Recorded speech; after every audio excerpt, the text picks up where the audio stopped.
Fans, you don't want to see Rex Burkhead, who injured his knee back in their opening game and missed the next couple of games. We'll check in on Rex Burkhead's status, as Bo Pelini obviously concerned, when we return. While we were away, Rex Burkhead limped off the field, and the training staff for Nebraska continues to look at his left knee. Now, the Huskers averaged 292 yards per game on the ground. Number 1 in the Big Ten, number 5 in the country. But 98 of those 292 yards per game, at least in the games that Rex Burkhead has played this season, belong to him.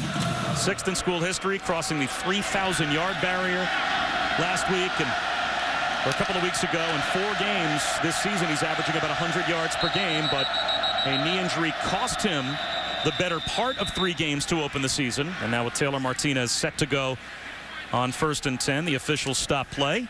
So it's Amir Abdullah, who has been terrific in the games where Burkhead has not been able to play. Am I ready? Well, I think the biggest concern with Rex Burkhead on the bench right now is he's the emotional, the heart and soul of this Nebraska offense. That would be my biggest concern if you're Bo Pelini. Play action for Martinez under some pressure. Flushed out of the pocket. Nowhere to go. Taylor Martinez goes down at the 18-yard line. Damian Proby ends up with the sack. Let's go down to Maria. Yeah, Rex Burkhead has taken the knee brace off of his knee. The training staff checked him out. He has not put it back on, and it looks like they're adding ice to his knee. They don't do injury reports unless it comes from head coach Bo Pelini, guys. But I would say that it's not looking like he's going to be back in this game. Yeah, especially if you're wrapping it right there with ice. That's typically a sign of you're shutting the guy down. Sprint out of the pocket for Martinez. Hoists one down the sideline. Tipped and incomplete. Intended for Jamal Turner. It'll be 3rd down and 16 coming up for Nebraska as we take a closer look at Taylor Martinez, who is a dual threat quarterback in every sense. Well, he had such a great start to the season, really eliminated a lot of the mistakes that he made his freshman and sophomore seasons, but he had his worst performance in their last game against Ohio State. And that throw that we just saw, that was a freshman-like throw out of Taylor Martinez. That ball was up for grabs and could have been picked off. He's got to make smarter decisions.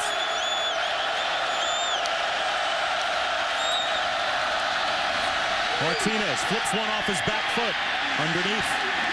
He's able to make a connection well short of the 1st down to Amir Abdullah.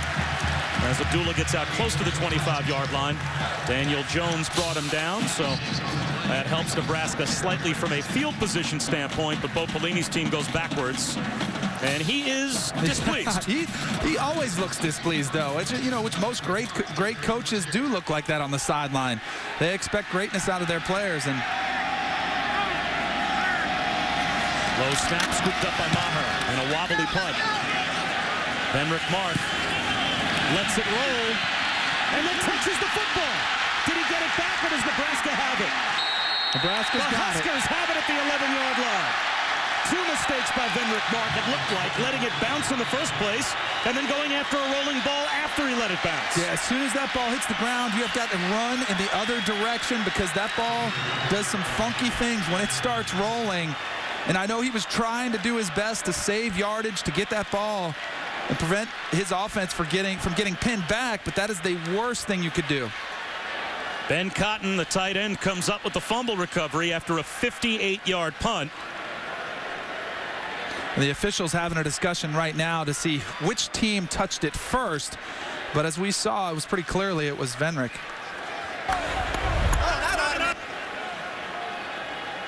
There's a penalty on the field as well.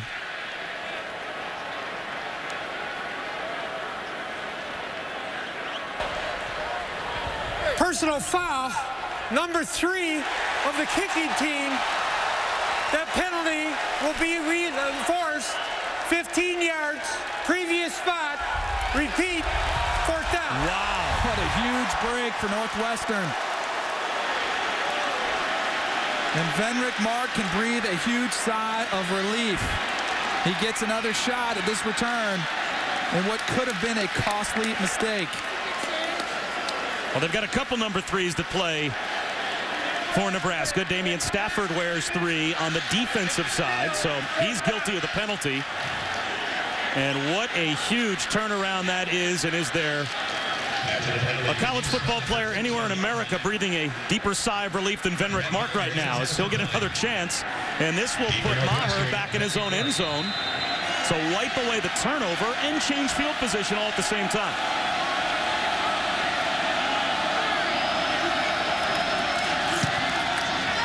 A better punt. Mark fields it, and it's returnable. Venrick Mark gets to the edge, to the 42-yard line of Nebraska. E.J. Smith made the tackle, but Northwestern gets the football back. They avoid disaster based on the personal foul. And we'll step aside. The Dearborn Observatory Telescope here at Northwestern, built back in 1859, and they still use it. Well, here's the play a moment ago that radically changes things, and Damian Stafford, Danny Cannell called for the personal foul on the punt. And this is going to be a real foolish penalty that Bo Pelini is not going to be pleased with. You see the little tussle back there, and then watch him keep following him right there in the back. You cannot do that. That is just not smart football. Not only does it change possession, but changes field position by about 50 yards. A huge change. Trevor Siemian starts off at quarterback. He wanted the bubble screen right. Now he comes back underneath to Kane Coulter left. Quarterback to quarterback. And Coulter runs a long way to pick up about a yard. Stafford made the stop. It'll be 2nd down and 9. Well, you know Kane Coulter, you know him as a quarterback, but when he splits out at wide receiver, he's also a huge part of this Northwestern offense. So they've got numbers to the near side. That ball tipped though up in the air. It's a jump ball, and it looks like as if it will turn into a Northwestern reception. Christian Jones avoids what could have been another turnover possibility as we take a look at our impact players for Northwestern, brought to you by Chick-fil-A. And it's all about the quarterbacks. Yes, it is. We've talked already a lot about Kane Coulter. You can see him there without a football. That's where he's most dangerous. And then Trevor Siemian, the more pocket passer who likes to target Kane Coulter quite a bit as a receiver. And they will move him all around in motion. They'll put him outside. They'll put him inside the slot, even sometimes in the backfield next to Siemian. That's Coulter back at quarterback. Quarterback draw on 3rd down and about 10. And he won't come close to a 1st down. Great job by the Huskers defense to bail out Damian Stafford and get the stop on a drive that begins in plus territory. And the Wildcats will have to punt. John Papuchis right there has got to be pleased with the way his Nebraska team is playing. They wanted to get off to a fast start, but then I think the key for them is can they finish? They started great against Ohio State and then kind of let off the gas. That'll be the thing to watch this afternoon for Nebraska is can they keep that pedal to the metal? Brandon Williams with some hang time, trying to pin the Huskers deep. You gotta love the natural grass field. You can hit that wedge shot, spins to about a foot away from the end zone. Terrific punt by Brandon Williams, and the Huskers backed up when we come back. ESPN College Football coming to you as we felt the need to show you based on those pictures just outside of Chicago. We are not in Lincoln. Although you scan the stands and some of the camera angles we'll give you today, that pretty much makes it look like we're in Lincoln. There's a sea of red here at Ryan Field. Amir Abdullah for about 1.5 yards as we take a look at the impact players for Nebraska. Presented by Chick-fil-A. Well, there's such a strong rushing attack. Rex Burkhead obviously on the bench right now with an injury. Amir Abdullah will be replacing him. And then Kenny Bell, their deep threat on the outside. And then Will Compton, the heart and soul of their defense, their leading tackler. He flies around the field constantly. Abdullah driven back again. May have gained a yard. It'll be 3rd down and long, coming up on 4 minutes to go in the first quarter as we take a look at Danny Cannell's keys. I always learn something when we bring these up. Well, for Nebraska. For Taylor Martinez, he's got to reclaim some of that magic that he saw earlier in the season, put that game against Ohio State behind him, and then defensively, they have to contain Kane Coulter. They've done a phenomenal job of it to this point in the game, but they're going to have to account for him all afternoon long. 3rd down and 8. Play action. Martinez in the end zone. Shovels one forward to no man's land. If that's intentional grounding, it's a safety. Was there a player nearby? There was not. These officials are going to talk. And he is going to say Number that 81 from the offensive team was in the area on the pass. Incomplete, 4th down. Chichi Araguzzo just about forced the safety. But the officials say Ben Cotton was nearby. the tight end was trying to get there. Look at Taylor Martinez. He gets in trouble early. He's so athletic. You see number 81, he's trying to come. You'll see him coming into the screen late. But really, I mean, Martinez just flipped that ball out there. I still didn't see him. I think they might have caught a break there. So Maher from the back of the end zone, and now flags fly before the snap. Did the play clock wind down? Delay. Offense. Wow. Half the distance. Still 4th down. And what was already a precarious situation. Keep an eye on the tight end who comes across the field right there. No way. I mean, he is nowhere near that pass. No way. That's a safety. That should have been intentional grounding. At least it certainly seemed to be the benefit of the doubt given to Nebraska. Fenwick Mark back in plus territory. Driven back at about the 47-yard line. So again, very good field position for Northwestern, but it's a Wildcats offense that now has the ball for the 4th time. They have no first downs to this point. So 3 and outs to start off the game. And this, for me, is a critical drive for Northwestern, for their offensive coordinator, Mick McCall, to kind of see what he has learned in those first 3 possessions. Has he been able to find something where he can make an adjustment and try to counter? Because right now, Nebraska has all the answers for everything they've thrown. It will be Trevor Siemian at quarterback. The pocket passer.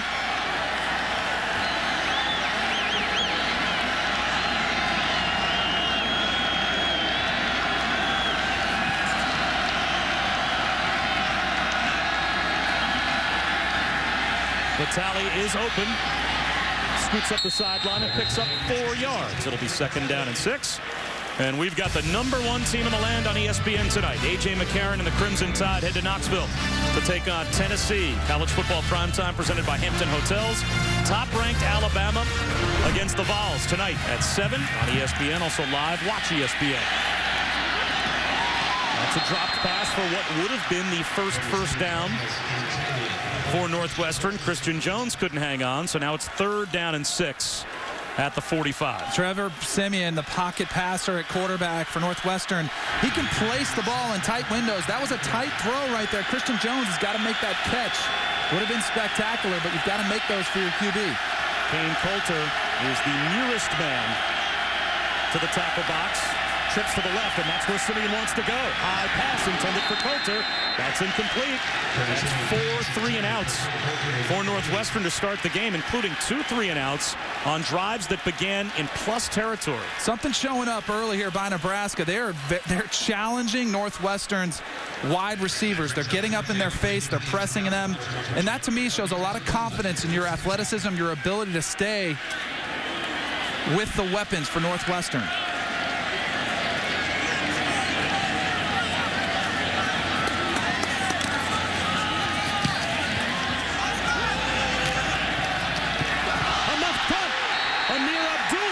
Turned it over. He did. Inside his own 15-yard line, it goes back to Northwestern.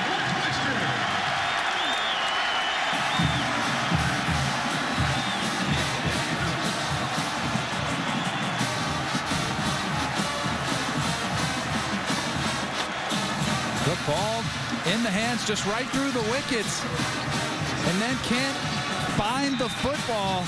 And Northwestern alert all over. That's Nick Van Hoos with the recovery. So now Northwestern, can they take advantage of this? They haven't been able to move the ball at all offensively. This time they'll try Kane Coulter at the quarterback position. The 3rd time that Northwestern begins a drive in plus territory. Coulter, play action fake, under some pressure. Somehow escapes. All the way down to the 6-yard line. It'll be 2nd down and 2. He should have been sacked. That is nothing else but just sheer athleticism right there on behalf of Kane Coulter. This ball is designed to go down the field. You see Kane Coulter, a little play action pass, looking for his tight end. Gets out, and Nebraska has him. They have him right there, but he slips 2 defenders and then picks up another 7 yards, 8 yards. 2nd down and 2 at the 6. Coulter on a keeper. And this time he will go down. Loses 4 yards back to the 10. P.J. Smith not fooled by the fake. It'll be 3rd down. And about 6 from the 10. Kane Coulter running that zone read play down the line of scrimmage, and Nebraska has been talking all week about containing him. They're going to have to stay responsible to their assignments, which they did almost to perfection right there. Coulter comes off the field. Simeon back in the game. How hard is this on the quarterback? Come in cold and run it on 3rd down. It is a challenge. I think this is a good thing that Coulter's off the field because he doesn't get locked into him.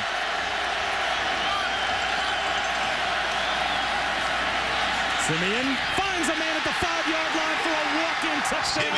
It's Dan Vitale.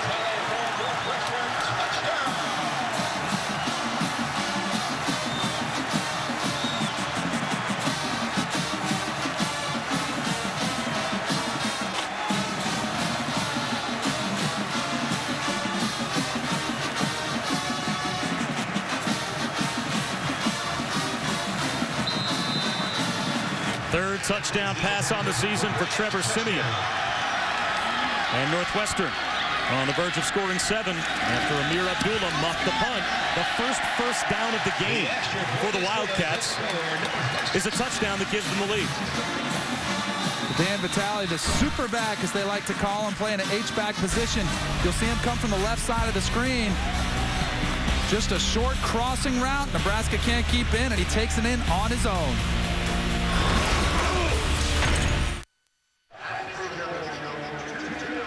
Dan Vitale with his first touchdown catch of the season after Amir Abdullah on the right muffed the punt. So that turnover becomes 7 for Northwestern. And the Wildcats take a 7-3 lead. Let's go back to the touchdown. Here's a look at the play. You're going to see a mesh route. 2 guys are going to cross, but watch these defenders. They've got to fight through traffic. When you've got guys crossing, they've got to communicate. You see just the hesitation, just for the split second, allows Vitale to get a step on the defender, and by then it's too late. That's what you'll see on crossing routes. They're not very complicated. You're just trying to get those defenders to get in each other's way. How important special teams and turnovers can be. That was the first down of the game. And the touchdown, only a 10-yard touchdown pass, was the longest offensive play of the game for Northwestern. And they've got the lead. After 4 straight 3-and-outs, their 5th possession results in a 7-3 advantage. Here's Kenny Bell. Pretty good return. To the 27-yard line. Travion Henry made the tackle. Nebraska comes in at 4-2, 1-1 in the Big Ten. Of course, they lost at Ohio State 2 weeks ago, 63-38. The most points that Nebraska has allowed since the year before Bo Pelini arrived. They gave up 65 to Colorado back in 2007, so they are looking for a bounce back. Here's Taylor Martinez swinging one wide, finds Kenny Bell. Out to the 34-yard line, a gain of 7. Now, I called Jets games on radio back in New York. To me, the Big Ten right now looks like the AFC East. I mean, who isn't in it, especially considering an amazing win by Ohio State over Purdue? Ohio State and Penn State, 2 of the 4 teams without a loss, they're ineligible to play in the Big Ten championship game. It is wide open right now in the Big Ten. Abdullah breaks the tackle. He's got a first down.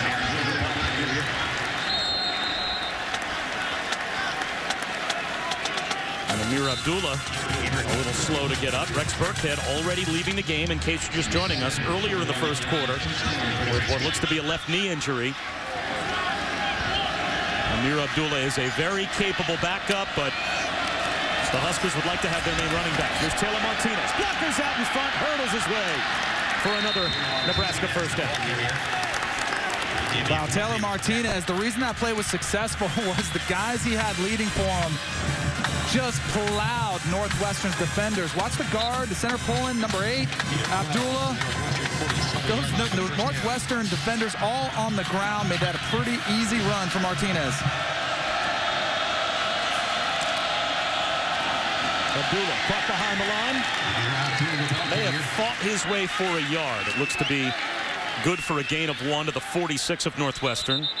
Araguzo and Deontay Gibson combine in the tackle. We've got another injury. That's Jeremiah Searles, the right tackle. And he looks to be holding his left ankle. Nebraska will roll a lot of different offensive linemen through their rotation. So Andrew Rodriguez, who is listed on their depth chart as an either-or starter at right tackle, he can swing back and forth. So it's a very deep offensive line group, but you don't want to lose one of the big guys up front. So Searles limps off. Let's look at number 71, Searles. You see the running back just runs right up into him. Then number 98 for Northwestern, Deontay Gibson, unintentionally just rolled up, and that's the danger you have as an offensive lineman. You know, there's nothing you can do about that play right there. There's just guys flying around your legs constantly. They try to wear those big braces. You see them on there. Sometimes you just get rolled up and you just hope for the best. So that will take us down to the end of the first quarter. And it was an eventful first quarter.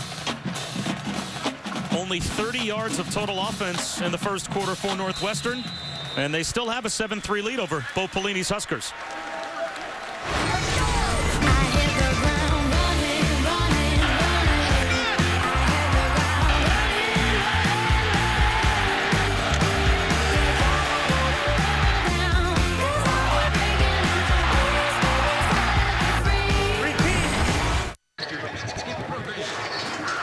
Plenty of Nebraska Cornhusker fans here. And they trail Northwestern 7-3 as we start the second quarter. Bob Shoes and Danny Cannell, Maria Taylor with you in Evanstan, Illinois. Now, a lot was made this past week about the fact that if the Northwestern Wildcats came out a little bit sluggish, they would have no excuses because Pat Fitzgerald gave them some nap time. Yes, he did. You know, football players are creatures of habit, and he felt like his team's daily schedule was such that they were always taking a nap around 3:30, which just so happened to be kickoff. Play action for Taylor Martinez on first down. Whips one high to the sideline and is pulled in by Quincy Enunwa for a gain of about 8. Well, he met with his leadership council after a recent 2:30 start when his team kind of came out sluggish. Said, guys, what's the problem? I said, well, normally we practice at 7 o'clock in the morning. In the afternoon, we take a nap. So that's what he did today. He gave them some nap time before the start of the game. And I love the communication between Pat Fitzgerald and his team, trusting them, saying, hey, I'm going to listen to these guys. They give me this bit of advice. I'm going to go ahead and instill that cat nap on the schedule. Martinez under pressure. Flips it down the sideline, and it's broken up. Wabusi sagging back. Knocked it away. It will be 3rd down and 3 as we go down to Maria. Yeah, guys, an update on Rex Burkhead. He's been walking around visibly really frustrated. I've seen him throw a couple of towels, but he's walking around the sideline with ice on that left knee. And also, guys, I did do a little bit of a sideline poll on nap time. 5 guys told me they actually took a nap when they were scheduled to before the game on Northwestern sideline. Well, maybe they'll start to wake up now, as it was a sluggish start for the Northwestern offense. Pardon me, it's 4th down, obviously, as Maher's on to punt, and he will hoist it down. Kenny Bell keeps it out of the end zone. Wow, beautiful job by Kenny Bell locating that ball, swatting it back to his return guys who were able to down it. Northwestern inside there on 5 when we come back. So I'm sitting there talking to leadership council on Monday morning. I'm like, all right, so seriously, what's the deal? You know, why do we not start fast? And they looked at me like, well, coach, it's nap time. I'm like, what? And they go, it's what time we take a nap. So we'll be taking a nap at about, I don't know, 9:30 on Saturday morning to make sure we get our nap in so we're in our comfort zone and we feel good. So does ABC at 2:30 matter? No, our nap matters. It's unbelievable. I mean, seriously, that's what I get. This is what I get paid to do. You know what I mean? Seriously, create nap time. It's pathetic. That's the head coach, Pat Fitzgerald, and he showed us the itinerary. Yep. Morning breakfast about 9:20, mandatory nap time a half hour later. And as Maria Taylor told you, there were several Wildcats that took advantage of it. They're a little sluggish offensively to start, but they'll need to wake up now as it's 1st and 10 from their own 3-yard line. Henrik Mark might have lost a yard. Henrik Mark, the ball carrier. So Henrik Mark loses a yard. Now, we also decided to take Pat Fitzgerald's advice. Yeah, I feel fresh. Yeah, we didn't want to get off to a sluggish start today. So earlier today, our crew, we had nappy time. This was mandatory, too. This was on our itinerary. This, by the way, are not live shots, thank goodness. Yeah. And just in case you think Danny and I didn't want to make sure that we got a little bit of beauty rest as well. Yeah, we closed our eyes, too. Out close to the 5-yard line, Kane Coulter. and a heap of tacklers for a couple of yards. It'll be 3rd down and 8 at the 5 for Northwestern. So, what, do you think that should be part of our weekly routine? I think it should. I feel fresh. I feel, you know, it's part of my schedule too now. So I think we should keep it in there. You look revitalized. There you go. It's a big 3rd down for Northwestern, backed up. Now they've got Coulter in there. This is not where he excels as a pocket passer. From the goal line, swings it wide, and that is short of the 1st down. Catch made by Tony Jones. First pass attempt for Kane Coulter comes up at least 3 yards shy of a 1st down. As we take a look at our Pacific Life game summary as Northwestern is set to punt again. Well, it's been a little sloppy offensively for both teams. Other than Nebraska's first drive, both teams kind of feeling each other out. And, of course, Rex Burkhead being out is the big storyline for Nebraska. How are they going to recover from that? But, you know, offensive coordinator for Northwestern, Mick McCall, he said this is going to be like a street fight, and that's pretty much what we're seeing. This game has been all about field position so far. Kenny Bell calls for a fair catch and muffs the punt. Again, Northwestern's got it. Kenny Bell muffs a kick. Amir Abdullah set up the only touchdown we've had so far today when he dropped the punt. So Bo Pelini sees his team continue with self-inflicted wounds. That's the only reason they're losing. Well, when we talked to Bo Pelini early in the week, he said special teams were a big concern. You wouldn't think you'd be concerned about Kenny Bell. He's such an important part to this team, usually shorthanded. And Nick Van Hoos, another one, the 2nd time he's recovered a muffed punt. But, I mean, Bo Pelini, to hear him talk about special teams, you know, you could just feel him starting to get heated. Said, we're going to make a lot of changes. They've changed some personnel up, and he has got to be concerned about his special teams unit. Northwestern's 7th offensive possession. They've got Simeon back in. He wants a shot down the sideline to Tony Jones, and it's knocked away. Jones had a step on Jean-Baptiste. Yes, he did. He was underthrown by Simeon. He had a touchdown pass there, Trevor Simeon, and that was just a straight go route out on the sideline.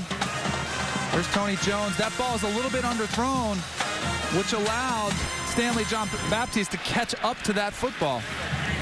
If that ball is out in front where Tony Jones can run under it and not slow down, that ball is 6 for Northwestern.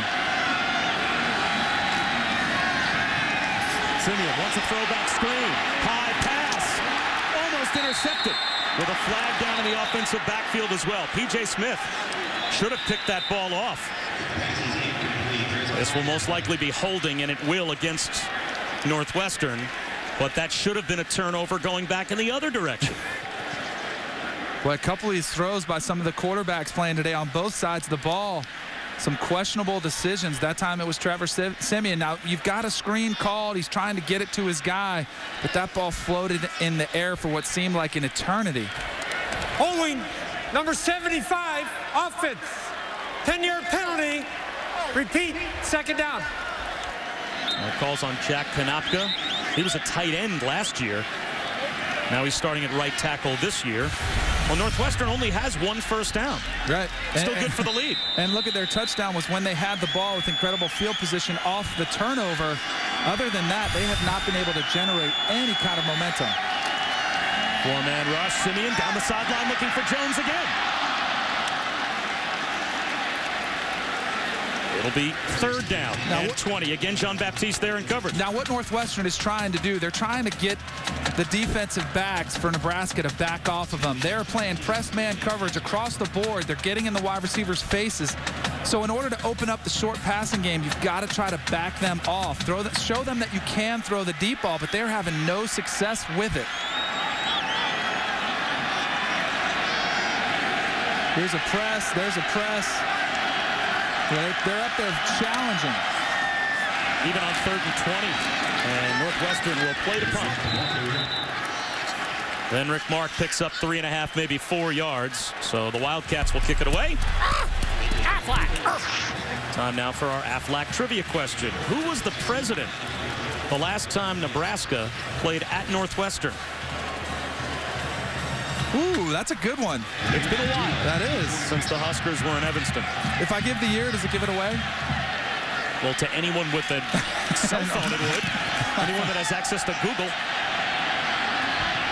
And a mock cheer from all the Husker fans as Amir Abdullah makes a successful fair catch. The Husker fans love it. They held on to a punt. Loudest cheer of the day. The Deering Library at Northwestern, built in 1932. Features 68 stained glass windows, and that's a live shot. It actually features 2 Northwestern students that have skipped the game today, so their parents can be proud, as the rest of us aren't studying at all. Back to the offense for Nebraska at their own 39-yard line. Amir Abdullah still in the game as the primary tailback next to Taylor Martinez. Nebraska's been utilizing the play-action pass on first down quite a bit. A straight run for Martinez. Taylor Martinez. Flag down on the far side of the field. David Wabusi pushed him out, but this will be, it looks like a penalty against the Huskers.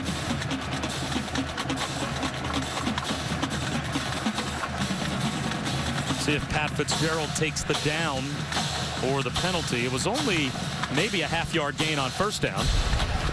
Illegal formation. Number 63 was not on the line of scrimmage. We had 5 in the backfield. 5-yard penalty. Repeat, first down. So rather than taking the down, Pat Fitzgerald takes the penalty, so it's 1st and 15.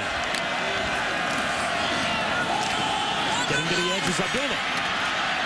Hit from behind, but not before reaching the 45-yard line.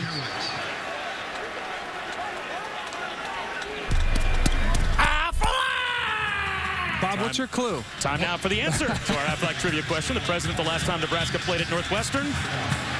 Well, it's been a while. Herbert Hoover back in 1931. Second down and 4. The late pitch from Martinez to Abdullah. And Amir Abdullah all the way to the 42-yard line of Northwestern with a first down for Nebraska. Now, it has been a while since Nebraska was here. So long, in fact, that the last time they played here, that was the celebrity guest. Al Capone, believe it or not, attended that game and got booed by the crowd as he would I wouldn't have booed him. Well, at that point, I think, according to the stories, he wasn't quite as intimidating, considering the fact that they all knew he was going to be going to prison soon. High throw right up the seam and a completion. Kyler Reed, did he lose the football? He did. Another turnover by Nebraska on what should have been a big play. Kyler Reed coughs it up. And Northwestern has it back. Jared Carpenter recovers the fumble. Wow, I'm surprised Bo Pelini is keeping his cool on the sideline. Yet another costly play for Nebraska. There's Kyler Reed, makes a nice catch over the middle of the ball, then trying to get those extra yards. Takes the one hand off the ball to stiff arm, and that other hand, just one hand on the football. Pretty nice job by Ibrahim Campbell swatting that ball out of there to create that turnover. Look at that, 3 turnovers on the day for Nebraska. And that puts Nebraska now at -9 on the season overall in the giveaway takeaway. Henrik Mark, a gain of 1.5 yards as we go back to Robert Flores. All right, Bob, let's find out what's happening on SportsCenter right now, brought to you by HP. Update from the SEC, number 2 Florida, leading number 7 South Carolina. Touchdown pass from Jeff Driscoll, plus they just blocked a field goal. And number 6 LSU trailing 12-0 in the first half to number 18 Texas A&M. They come back to win on the road 24-19. Guys, back to you. All right, Robert, thanks very much. A huge win on the road for LSU as they survive at Texas A&M, and that's Thad Randall shaken up on that last play for Nebraska, and he is limping off as well, favoring that braced right knee. It's been a tough day for Nebraska. Not only the turnovers, but Rex Burkhead was down. They had their tackle, Jeremiah Surlis, down. Now you're losing another defensive player. It's going to be one of those physical afternoons for Nebraska, for both teams. Looks like 6 defensive backs on the field for Nebraska, with Simeon back in at quarterback. A little check down underneath, incomplete. Over the head of Henrik Mark, but a flag thrown in the secondary. So a sloppy game continues to get sloppier. We'll have to check the flag. Offensive pass interference. That time, Northwestern, much like they scored in the touchdown, tried to run some crossing routes, but that time they got caught picking off a defender. I think they were a little too blatant with what they were trying to do. So you can call it a rub, you can call it a pick, a mesh. Pass interference, number 2 of the offense. Half the distance to the goal. Repeat, second down. That's Kane Coulter. Called for the pick. Here's a look. The receiver's coming across. And then he knows what he's supposed to do. He's supposed to try to rub the defenders, but look at where he goes and just basically blocks before that ball has been caught. Loud down the sideline, knocked away. That was textbook coverage by Stanley Jean-Baptiste on Kyle Prater. Once again, Nebraska just getting up in the face of these Northwestern receivers, daring Trevor Siemian and company to beat them over the top. And that's about 0 for 3 or 4 on the fade route that they just have not been able to connect. And until they're able to burn them deep, Nebraska's going to keep doing it all day long. Northwestern 1 for 7 on third down. This is 3rd and 20. They've got 43 yards of total offense. Venrick Mark picks up 4. They're averaging 1.9 yards per offensive play, and they've got a 7-3 lead. All off of the turnover when they had the ball in great field position. We're able to punch that in. Other than that drive, it's been sluggish. So the Huskers, in spite of being -3 in the turnover ratio, have a chance to get the ball in plus territory possibly here. Fair catch called for and made by Abdullah. That draws another standing ovation from the Big Red fans. We'll step aside.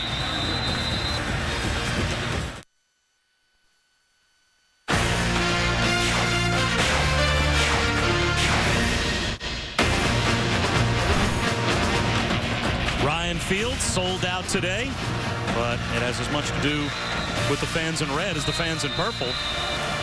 Tons of Nebraska fans. Obviously, many of Nebraska alums call Chicago home, but certainly a lot have made the trip here as well. Great field position for the Huskers, and a trap handoff to Abdullah. Close to a first down. Gains 8.5 yards. Ibrahim Campbell made the stop. It'll be 2nd down and short for what has been a sloppy first half. Bob Wischusen, Danny Cannell, and Maria Taylor in a game that one way or the other is going to shift things in the Legends division in the Big Ten. Without question. And yeah, this is very much a defensive battle so far, with some offenses struggling through the air and on the ground. Really both right now showing to be too one-dimensional.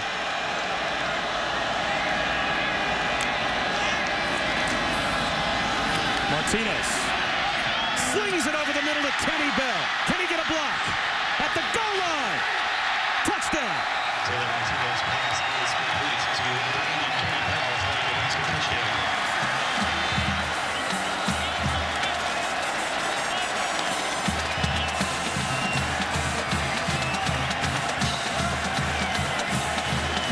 Something had to give. Watch a little double post route off of play action. Taylor Martinez, you see him stick the ball in the belly. Linebackers come up. The first guy's not there. Martinez finds the wide open receiver down the middle of the field, and a nice read. You almost felt like something had to give. Somebody had to step up and make a play, and Nebraska draws first blood. Kenny Bell led the Huskers in yards and touchdown receptions last season, leads them in yards and touchdown receptions this season. 5th touchdown catch of the year for Kenny Bell, and that's 13 touchdown passes against only 4 interceptions for Taylor Martinez as Nebraska takes the lead.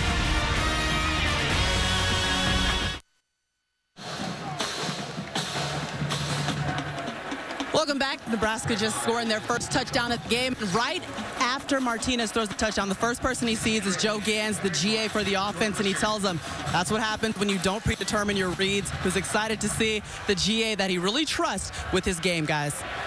Well, Maria, Joe Gans, old quarterback for Nebraska, but Danny Cannell, when you look at the progress that Taylor Martinez has made, what do you see? That was a big point of contention for them, was getting his mechanics straightened out. And when talking to offensive coordinator, he said, hey, we had to push the refresh button. We had to start over from scratch. That might be what Northwestern needs for their offense. It'll come out to the 25 on the kneel down by Hanrahan. And this week, ABC Saturday Night Football, most of the nation will see ACC rivals clash. The old-time Florida rivalry between the Seminoles and the Hurricanes. And then other others of you will see Baylor take on number 25 Texas. The Longhorns and Bears will battle Saturday Night Football, presented by Windows 8. Florida State, Miami, Baylor, Texas tonight at 8 Eastern, 5 Pacific on ABC.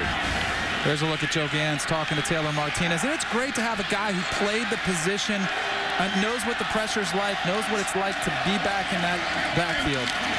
Kane Coulter reverses field. And picks up about 9 on first down. A nice cutback run by Kane Coulter. P.J. Smith tripped him up. He's the guy that's got to get something started. He's the spark plug for Northwestern, no matter if he's in the backfield as the quarterback or if he's at wideout. They need to find creative ways to get him in the open field against Nebraska. Northwestern looking for their second first down, and it won't come on this play. Second down and a half yard, and Venrick Mark gets shoved back. Now it'll be third down and a half yard. Baker Steinkuhler made the stop. As we take a look at some of our game trends in Nebraska, they're basically -4 in the turnover ratio. They drop an interception. They've got 3 turnovers as well, almost -5 as they committed a personal foul on what should have been a muff punt fumble recovery also, and they're winning. Kane Coulter, does he move the chains on third down and a foot? It looks like he just does squeeze it across the 35-yard line. And that is the second first down for Northwestern. Well, Northwestern's getting back to what kind of their identity. That's run the football on the ground. They've been trying to take some shots to take advantage of the press coverage outside, but it's not working. Coulter dragged down for a loss of 2. David Santos tracked down Coulter. It'll be second down and 12. Nebraska obviously watched a lot of game tape of Kane Coulter running that option attack because they are staying so fundamentally sound. They've had a bye week. I think that's a key part of this game, too. You've got to remember, they've been using their scout team to give them every look they were going to see from Kane Coulter, and they look very well prepared. So now it's Simeon back at a quarterback. A little counter handoff to Mike Trumpy. That gained a yard. Now it'll be third down and 11. That's the other thing Nebraska's been able to do is really put Northwestern in poor third down situations. Third and longs. You've seen quite a few of those. Here's a third and 11 because they were able to stuff that run, or they've been able to stuff the run or prevent Northwestern from connecting on those deeper balls. Once again, though, challenging these guys on the outside all the way across the board. Third down and nearly 10 yards on each third down for Northwestern. They'll take another shot down the sideline. Underthrown but incomplete. Rashad Lawrence blanketed. And it will be fourth down. Well, sooner or later, something's going to give. Nebraska is doing a phenomenal job of running toe for toe with the Northwestern wideouts. But sooner or later, Northwestern's got to mix in a comeback, maybe a back shoulder throw, because going over the top is not working. Simeon's 1 for his last 7. And it has been a busy first half for Brandon Williams. Those are low percentage throws, those fade routes down the sideline, and it's showing up.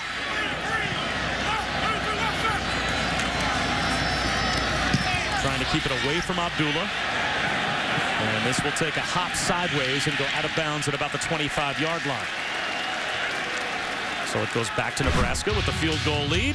And with the trophy still up for grabs, the second half of the chase heads to Kansas. Wright Keselowski, Jimmy Johnson, Denny Hamlin are 1, 2, 3, but Clint Boyer has now jumped up to 4th. With only 5 races left, it's Kansas next. The NASCAR Sprint Cup Series at Kansas, presented by Dodge, tomorrow on ESPN at 1 p.m.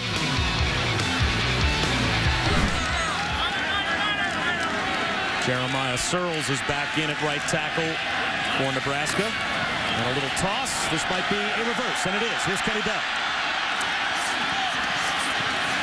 That's a long way to go to pick up a half yard.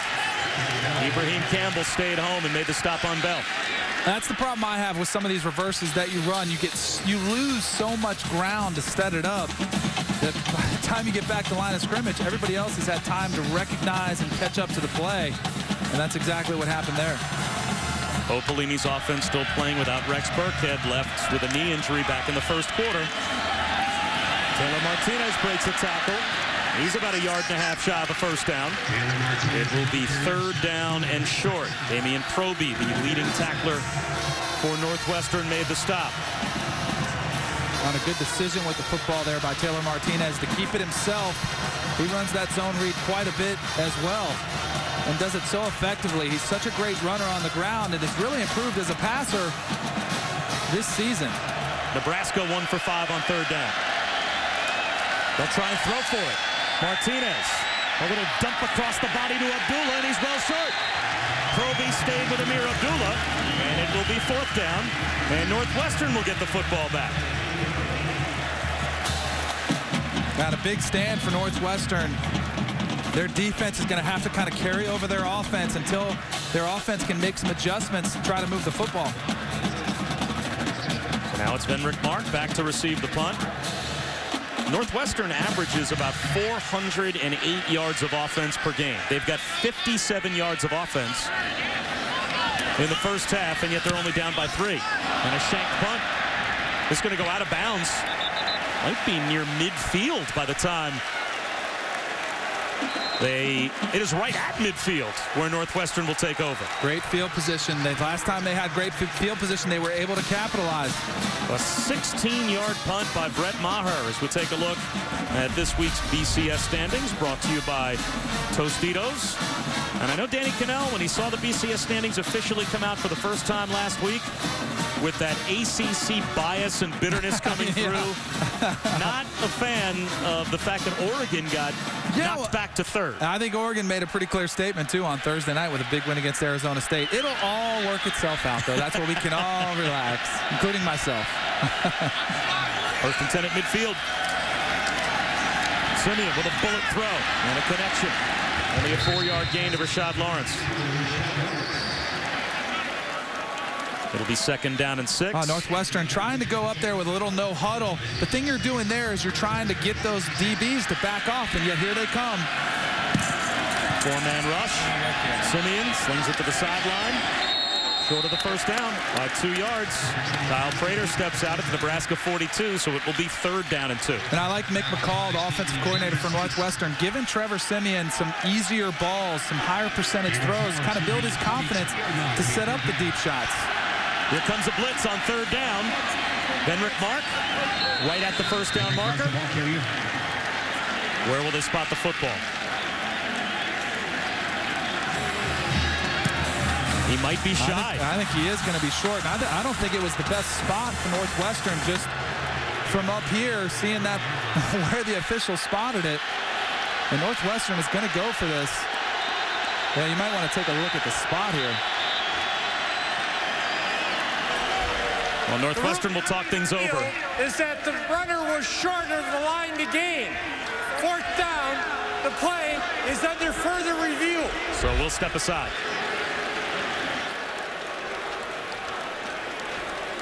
Oh, check that. We're going to stay right here with 3:03 to go before halftime. They will review the spot and see whether or not Venrick Mark did get to the 40-yard line or not. It did look like the most generous spot. It's a full half-yard shy.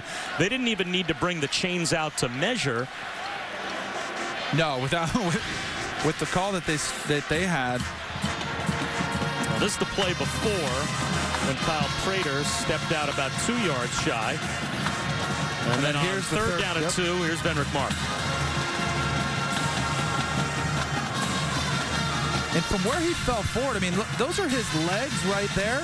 I mean, I think that ball has some room to be over the line. I mean, he's got to be. Here's the problem, though. If you can't see the football, there has to be indisputable evidence that the football got to the 40-yard line. And if you can't see the ball, even if you're right, all logic states that the ball got to the 40-yard line, can you adjust this spot? That's a critical play in this game, too. 3 minutes before half, Northwestern. To get a whole new set of downs here, to get that first down, that's a huge difference in having the pressure of having to convert this. Let's see if we get a better look at where the ball is in relation to the 40-yard line, which is the stripe in the middle of your screen. There's Venrick Mark coming down. Well, clearly his right shoulder is on the line. His helmet is across the line. Where's the football? You still can't see the football with that look. Now, as we said, all logic states he's got the ball in his right arm. Right. If his right arm is attached to his right shoulder and his right shoulder's across the line. Well, here's the call. After further review, the ruling on the field stands. He's short of the line to gain. 4th down. Ruling on the field stands is different than ruling on the field is confirmed. When the official says the ruling on the field stands, that tells you that the video evidence was not indisputable. So now it is 4th down and a half yard, and Northwestern will line up to go for it with Kane Coulter under center.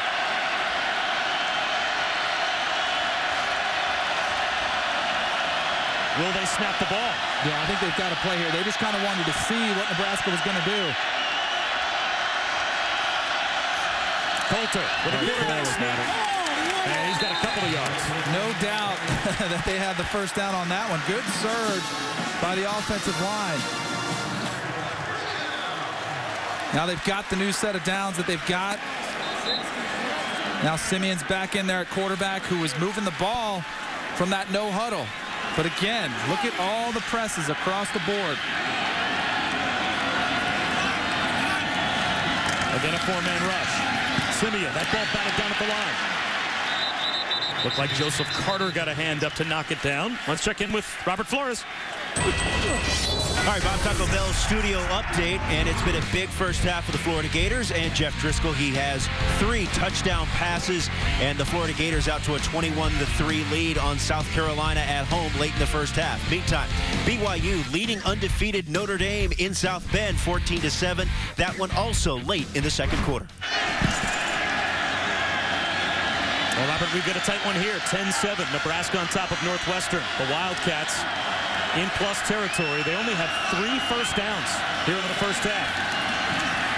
Simeon over the middle. That's well short of the first down. Finding Christian Jones on a little square into the 33. Well, Nebraska's doing an outstanding job of not giving Northwestern many easy completions. Even that one there was tightly contested. Trevor Simeon had to thread the needle to Christian Jones. Cianti Evans brought down Christian Jones 5 yards shy of the first down. So it's another 3rd down and medium, 3rd and 5.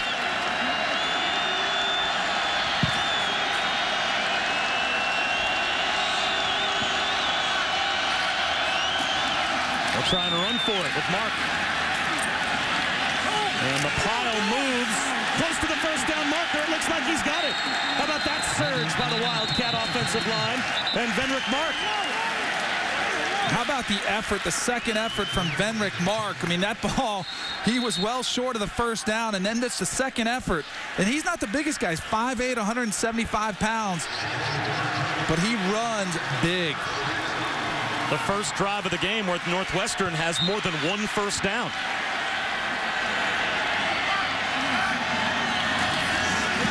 Simeon again fades one down the sideline for Tony Jones. He's got it. Touchdown.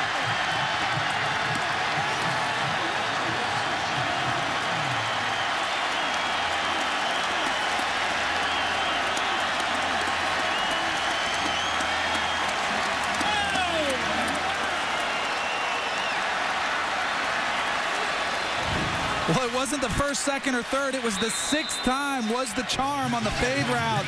Tony Jones able to get a step, and Simeon's able to place that ball perfectly.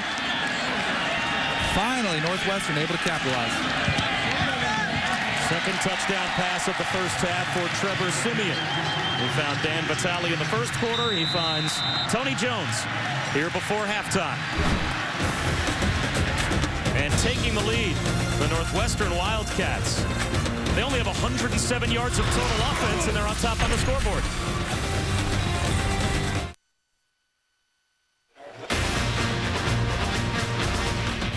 Just a beautiful day for football here at Northwestern. Picture perfect fall afternoon as the colors just outside of Chicago in full bloom as Northwestern now has a 14-10 lead over Nebraska. But there is, as you can see, plenty of red in town. Probably about a 50-50 split in terms of the fans that are here. Red and purple, Trevor Simeon. And 4 of 5 with a touchdown pass on that last drive. Notice how it started off, too. Shorter throws, build up his confidence, and was able to connect on the last one. Short kickoff. Kenny Bell from the 10. Stays on his feet. That's about the 22-yard line. So now Nebraska with 1:19 to go in the first half and all 3 of their timeouts. Certainly plenty of time with the clock stopping after you pick up a first down as well to get in position to possibly score some points before halftime.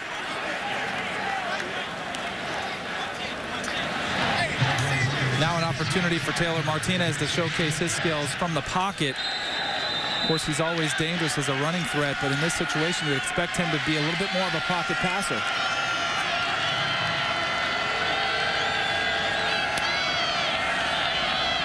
Quarterback draw. And Martinez only able to get the drive started with a 2-yard gain. Stood up by David Wabusi. Right, David Wabusi did a great job recognizing that was a straight QB draw that time. Was able to fill up that hole and come stuff Martinez rather quickly. Only a 1-yard gain on first down. Been a terrific career for Wabusi here at Northwestern. Martinez bullets one right up the seam. He finds Jamal Turner, and Turner gets free close to midfield. A nice throw by Martinez, set his back foot in the ground, delivered the perfect pass, and now they've got to start hustling a little bit, more of a sense of urgency. 41 seconds. Nebraska still with all of their timeouts. Yep. And now it looks like Pat Fitzgerald might have called a timeout from the Northwestern sideline. Northwestern, first charge, timeout, 30 seconds. So Pat Fitzgerald wants to bring his defense over with 34 seconds to go here before halftime.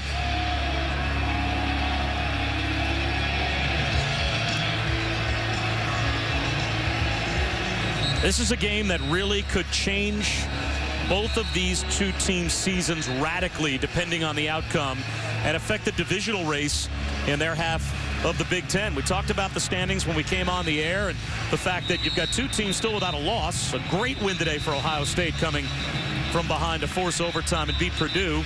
And then Penn State also undefeated to this point. But both of those two teams, Danny, are ineligible to play in the Big Ten championship game. So it's such a wide open race with all of the other teams in the mix. And these are two one-loss teams that have every reason to believe, the winner certainly today, that they are in the race to maybe get to Indy.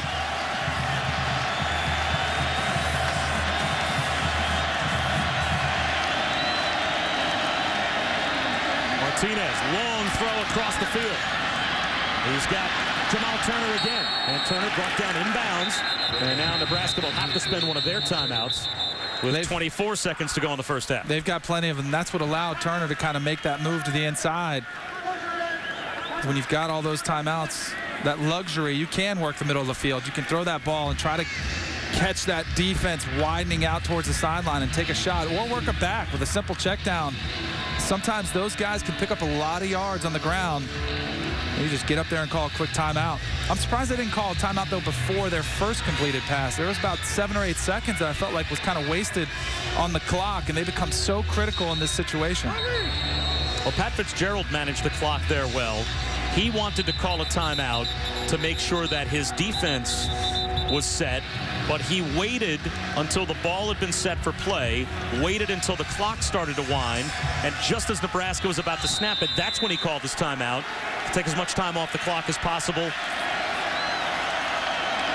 And it certainly limits what the Huskers can do now. 24 seconds to go in the first half. Martinez under pressure and sacked back at the 45-yard line. And Bo Pelini will spend timeout number 2 with only 16 seconds to go in the first half. Brian Arnfelt, just relentless pursuit of the quarterback on that one. And Taylor Martinez was trying to take a shot down the field, too. Arnfelt splits the 2 Nebraska linemen and then able to finally finish off the sack at the end. And that is going to be a huge sack right there, because that's going to make it that much harder for Nebraska to get into field goal range. Well, the Huskers now facing 3rd down and 13 on their own side of the 50-yard line. They only have 1 timeout left. Now, they have a terrific kicker in Brett Maher if they can get him in position. I would be surprised if they run a run play here and try to eliminate disaster and just play it safe and head into the locker room. Maher's long on the year is 54 yards. He's got a strong leg. Can Martinez get him in range? And now another timeout will be called. This time it'll be Pat Fitzgerald. Once again, I think Timeout. Northwestern. Timeout. 30 seconds. I think you're right there, Shu. That's a little bit of gamesmanship. Pat Fitzgerald waited till the very last second, right before the snap, trying to kind of get a read off the offensive lineman, see what he was anticipating there so that he can get the correct defense in place. So the chess match continues between Bo Pelini and Pat Fitzgerald. And talking to Pat Fitzgerald about his team, the chemistry they have, it was really interesting. It is a young team, and it's a team that we thought of as being a together group last year. But he said this year, their chemistry is more their identity than it's been ever before. I think it's a reflection, too, of him as a coach, too, because he does a lot of things to develop that camaraderie. You know, even the little things like nap time, they're kind of fun, and they're funny. The whole nation kind of talked about it. But he has a lot of energy. You can tell he played here. He's passionate about the game and his team. Only a three-man rush. Taylor Martinez comes underneath, finds Abdullah, who stumbles at the 46-yard line. And the last timeout here in the first half for Nebraska called by Bo Pelini. So will Maher try one? You're talking from here probably about a 63 or 64-yard field goal, or do you just ask Taylor Martinez to throw it as far as he can? Well, that's a conversation you got to have with Maher before the game. You know, in warm-ups, you're out there talking to him, you know, saying, hey, what's your comfort zone? Here's one thing to consider. If he misses and the play doesn't take 10 seconds, you're going to give Northwestern possibly an offensive snap, you know, where they could easily throw one in the end zone. It looks like he's going to send Maher out there. So Bo Pelini is going to try a long field goal. Well, obviously, Maher's also the punter, so on fourth down, this could as easily be Maher punting the ball as trying a field goal. And they're not sending the holder out. They're just going to have him punt it away.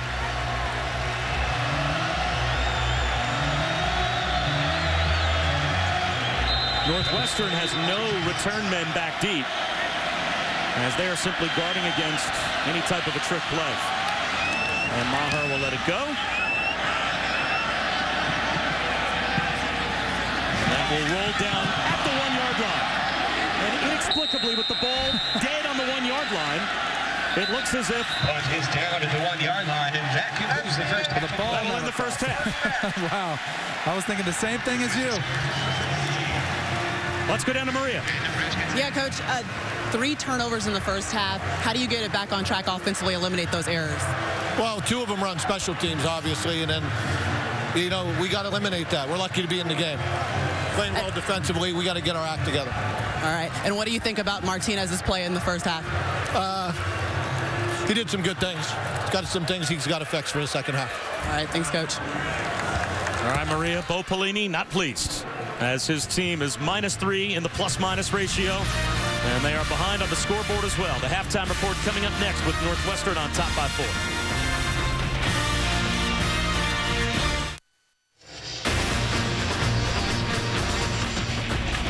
Spectacular day for football here at Northwestern. And back in Evanston, set for the start of the third quarter. Bob Wischusen, Danny Cannell, Maria Taylor. It's a tight one between Northwestern and Nebraska.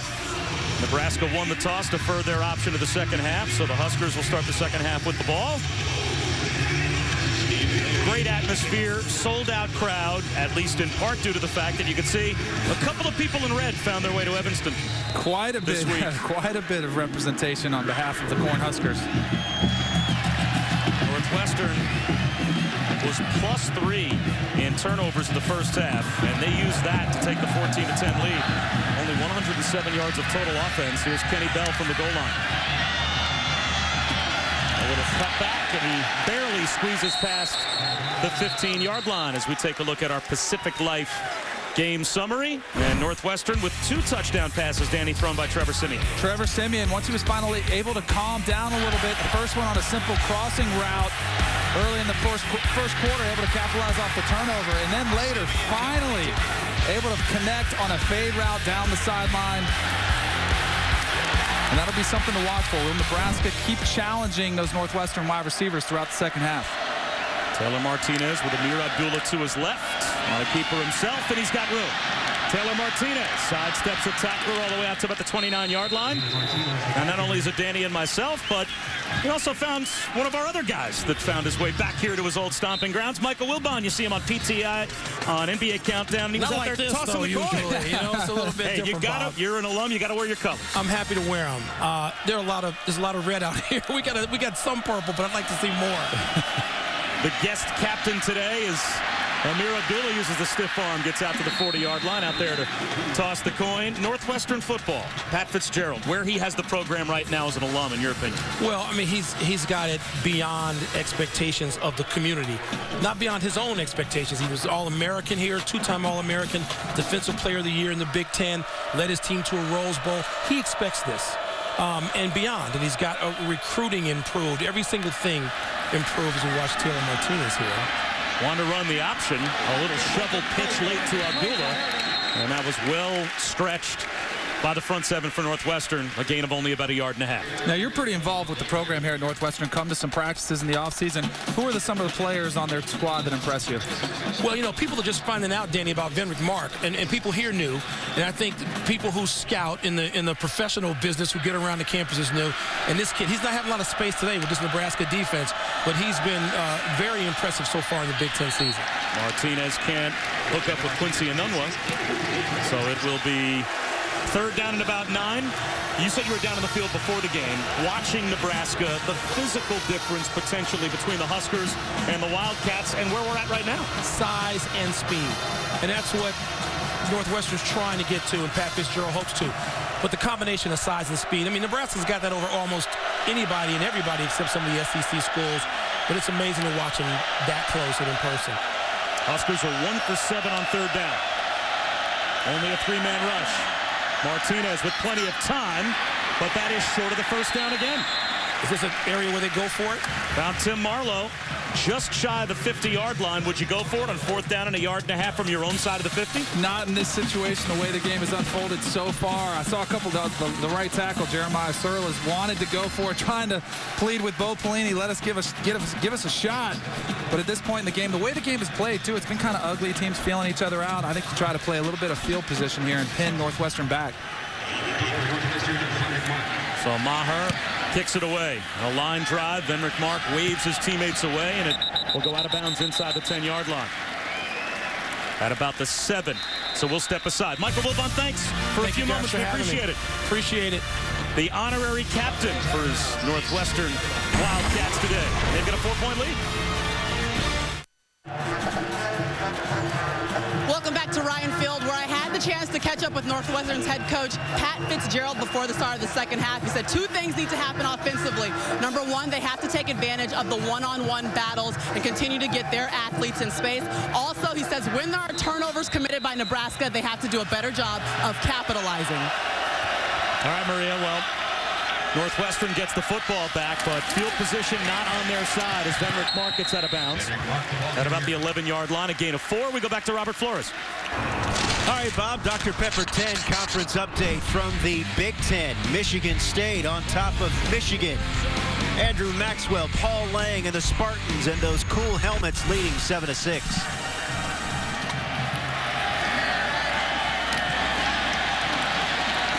It's 14-10 here as Rashad Lawrence is able to knife his way for a first down on a little square in from Trevor Siemian. Mohamed Cisse made the stop. Danny, as we take a look at the first half numbers and certainly the 3 turnovers for Nebraska, the biggest reason why it's a 4-point lead for the Wildcats. Without question, you saw the frustration on Bo Pelini's face at halftime, too.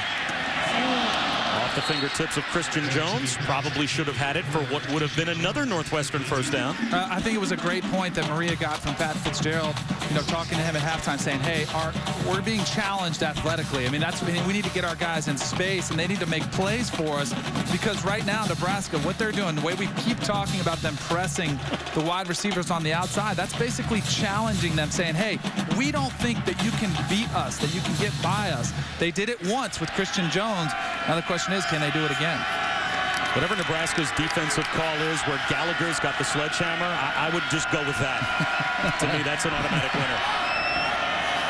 2nd and 10. Trap handoff up the middle, and it breaks for Venrick Mark. Can he be caught? He's gone. Touchdown.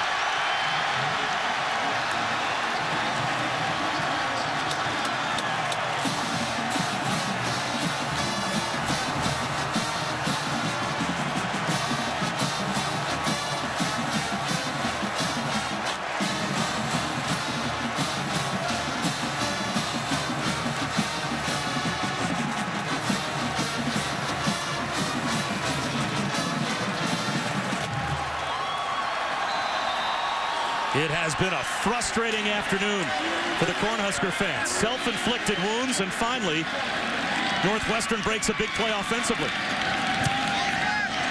The Wildcats had 120 yards of total offense before that run. That was an 80-yard touchdown run for Venrick Mark. And that stretches the lead to 2 scores. How about this? Block right here, block out, and then watch this linebacker. Watch where he flies outside. All you have to do, Venrick Mark, that is as big a hole as you will find. Will Compton obviously focused on Kane Coulter, went after the quarterback. 21-10, the Wildcats on top. We went deep in the Northwestern archives, found a 1912 helmet you saw a moment before. That's a playbook from 1962. That just happens to be the last year that Northwestern was ranked #1 in football. And how times have changed. Those helmets were given to the players right before the game started today, as they have gone basically all black with a little bit of their school purple on their jerseys. I like them. And there was a lot of talk about those on Twitter, too. Well, the players like them. That's certainly why the coaches do it. Short kick down to Kenny Bell at the 15-yard line. And Bell might break it. There goes Kenny Bell down the sideline, a flag down. Back at the 25-yard line. The kicker, Steve Flaherty, pushed Kenny Bell out at the Northwestern 40. We'll have to check the penalty.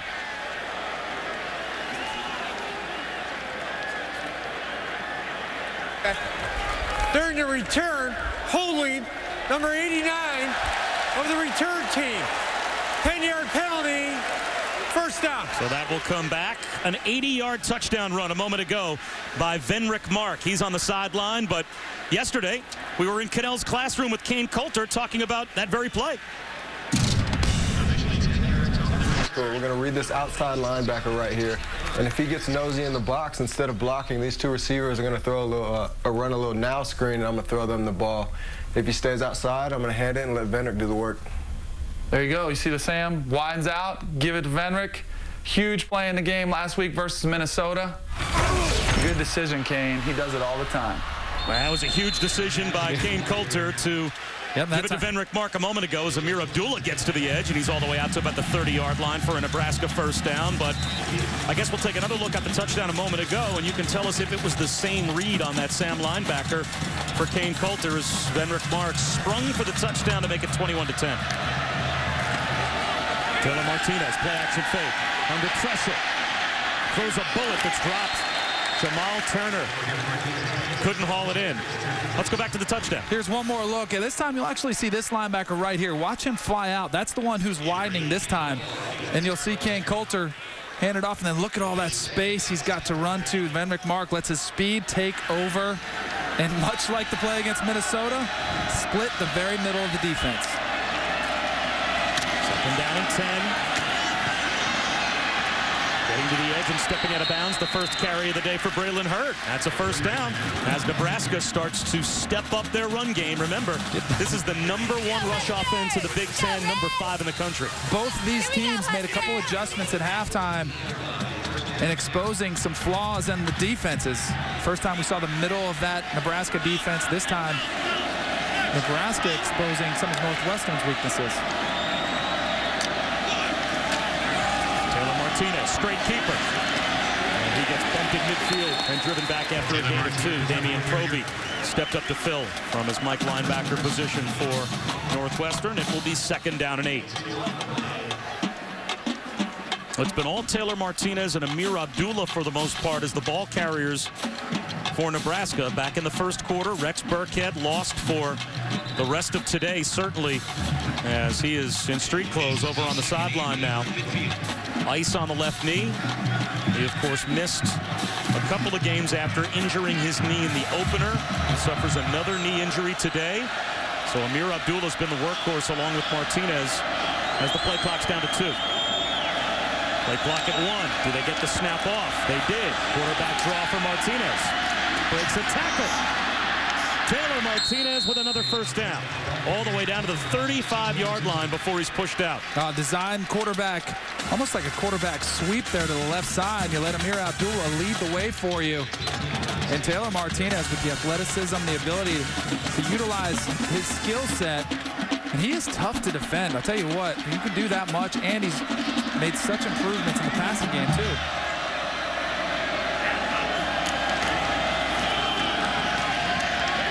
Abdullah lost a couple of yards. Forward progress to the 36, so it's a loss of only 1. Second down and 11. David Wabusi made the stop. Let's take a look at the numbers season-wide for this Nebraska offense and where they're at today. Well, not quite. Obviously, they're not exactly where they want to be in this game. Still a whole half to play left, but I think scoring's the biggest. And they've shot themselves in the foot with the turnovers. Abdullah's wide open. Instead, Martinez goes for the home run ball. At the 5-yard line, it's broken up. Quincy Enunwa had it in his hands and couldn't pull it in. Daniel Jones was there in coverage, but that looked like a drop, and Enunwa was shaken up.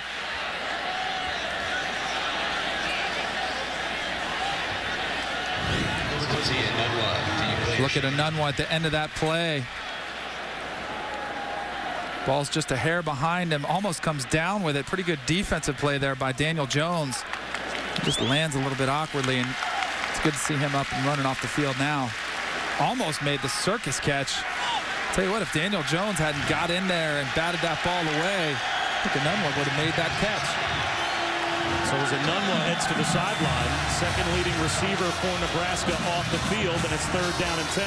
And this is an area where Taylor Martinez, I think, is a different quarterback now. I mean, this is going to be a straight drop-back type of situation. He's been making better decisions, except for one game this year, and that was the last one against Ohio State. And even here, you don't have to get the entire first down. You might even think about going for it in 2-down territory at this point in the field. So no reason to force this ball down the field. Martinez will run. Turns the corner. Tripped up from behind. Tracked down by Wabusi. And it will be 4th down and 3. And now they're in exactly the down and distance you just talked about. Inside the 30-yard line. Do you try a long field goal, or do you go for it on 4th down at the 28? Well, they're keeping the offense on the field right here. Again, it's a conversation you have with your kicker before the game. Where are you comfortable? If he says this is out of my range, I think you go for it all day long. And also the conversation between Bo Pelini and the offensive coordinator, Tim Beck. Do you have the gotta-have-it play call here? I think you get Taylor Martinez out of the pocket, let him with a little run-pass option. Still time on the play clock. 4th down and 3. Martinez heads in the wrong direction. Northwestern gets the stop on downs. Dean Lowry. He keyed Martinez from the start. Well, they ran the same exact play they ran on 3rd and 10. And Dean Lowry just shot the gap, showed up in Taylor Martinez's face almost instantly. Really had no chance to get that. Right here, just watch him shoot the gap. He comes up, nobody blocks him there. Tyler Reed, the tight end, ran into his own man. You wonder if there was a blocking schematic problem there for Nebraska.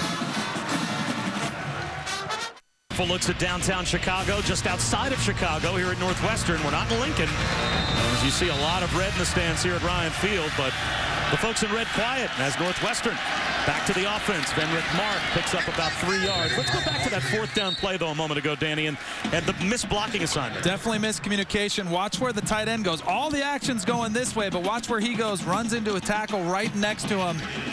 The guard, the pulling guard. You know, we gave Dean Lowry a lot of credit. He did make the play, but I think you might even be able to make that play, Bob. Under some pressure is Simeon. And he'll throw it away. being chased by Jason Ankra.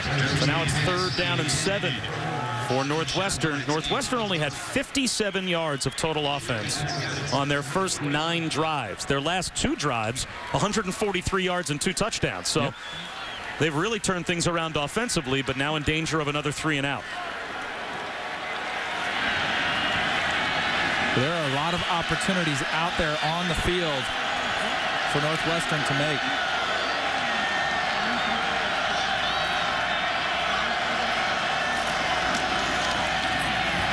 Simeon, deep comeback route to the near sideline, and here comes the flag. Rashad Lawrence tied up. Mohamed Cisse draws the penalty. That'll be pass interference, it looks like. And remember we were talking about all the shots they were taking about down the field, the fade over the top? Well, that was one. It was either a back shoulder throw or a comeback route just to keep those Nebraska defenders honest. Pass interference. Number 4, defense. 15 yards, automatic, first down. Here's a look at the end of the play. You see Rashad Lawrence going head-to-head with Cisse. Just at the just grabbed his leg there, was kind of falling, slipping, trying to prevent that pass, and officials all over it. It's got to be so hard for a corner not seeing the football when you're man for man. Counter handoff and Ankra there to blow up Venrick Mark. No gain on first down. Not every game has a happy ending, but every Tuesday on ABC does. TV's most fantastic comedy comes to Tuesdays this fall on ABC. So have a fun nightstand with happy endings. Premieres Tuesday, October 23rd, 9/8 Central on ABC. 2nd down and 10. See the cushion they're giving them now down at the bottom of the screen?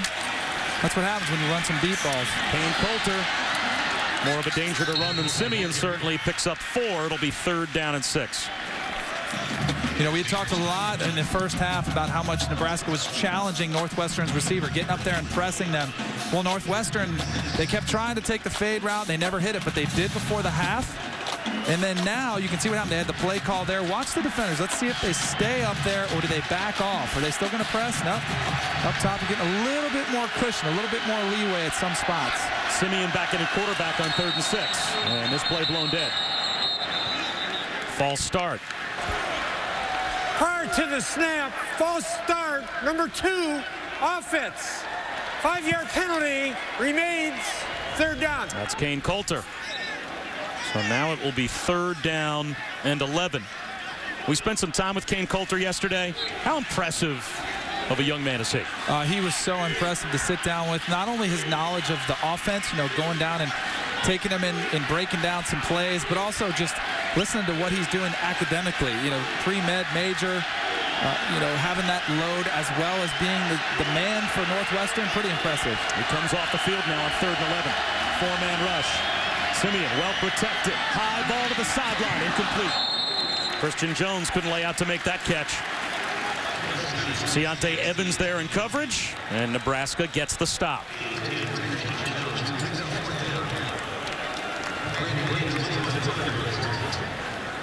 If you're Pat Fitzgerald's team, is the strategy now to just try and manage field position and win this game 21-10, or are you anticipating as much time as left in the game, you're going to have to score some more points to win it?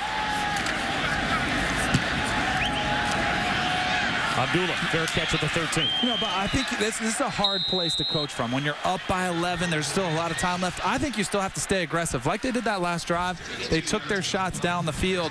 You can't ever get tentative.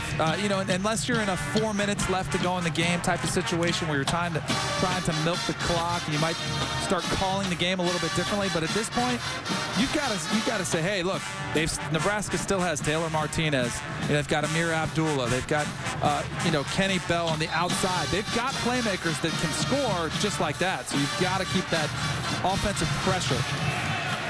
And a 2-possession game at 11 points. Certainly no reason for Nebraska to not be run heavy with their offense if that's the way they think they can go. They'll start this drive on the ground with Abdullah. Breaks a tackle, stays on his feet. That's a terrific run through traffic for Amir Abdullah for 15 yards and a first down. You know, in talking to Pat Fitzgerald yesterday, he said, hey, my third level, meaning my safeties, my corners are going to have to come up and make tackles because he was expecting plays like this. You see Amir Abdullah, there's a linebacker come flying up, but then the safeties are the last line of defense. They don't want to give up any big plays. Abdullah, how about that spin move? Blown up at the 29-yard line. And that was still it manages about 4 yards out of the carry, and it looks like Van Hoos is hurt. Yep, that was a third-level guy, a cornerback coming up. Made the initial contact, and of course he's the guy down on the field right now. But you cannot. You got to make sure you stop the runner. I know he went for the big hit, but you've got to make sure you make the tackle, wrap up, and stay wrapped up. That was Ibrahim Campbell, the safety, who came over and made the tackle. Nick Van Hoos made first contact, spun Abdullah, and Abdullah showed terrific balance to shake that off and pick up about 3.5 yards. Of course, it's easier to wrap up if you're not injured on the play. So Van Hoos, who has 2 fumble recoveries on muffed punts today, is still injured. BCS Countdown is on ESPN and ESPNU tomorrow, as Van Hoos is able to walk off the field. Our analyst is going to break down all the big wins and losses, and we will reveal the new BCS standings. 8:30 on ESPN, followed by more coverage at 9 on ESPNU. It's the BCS Countdown presented by Tostitos tomorrow on ESPN and ESPNU.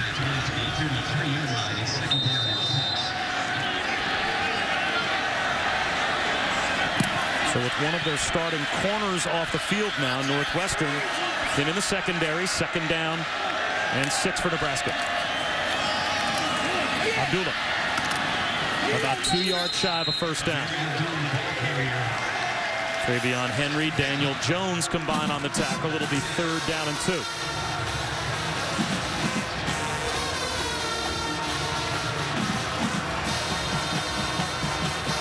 So this could be a great opportunity for Nebraska to sell a hard run fake and take a shot down the field. They've had their most success in the passing game has come off the play-action pass. You know Northwestern's expecting run, as everybody is.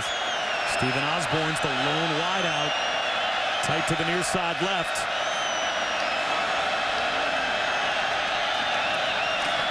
Instead, they'll go right up the gut. Second effort. Abdullah short. Now it's 4th down and a yard at your own 38-yard line, and here comes the punt group. Boy, nice job by number 10, Travion Henry, coming up for that stop, and that's that 3rd level that Pat Fitzgerald talked about. Able to get up in there, recognize the run, saw the hard run sell by the offensive lineman, and came up and made the big 3rd down stop. I would not want to be the man in the assistant coach's booth on the other end of that headset. And another big change of field position here.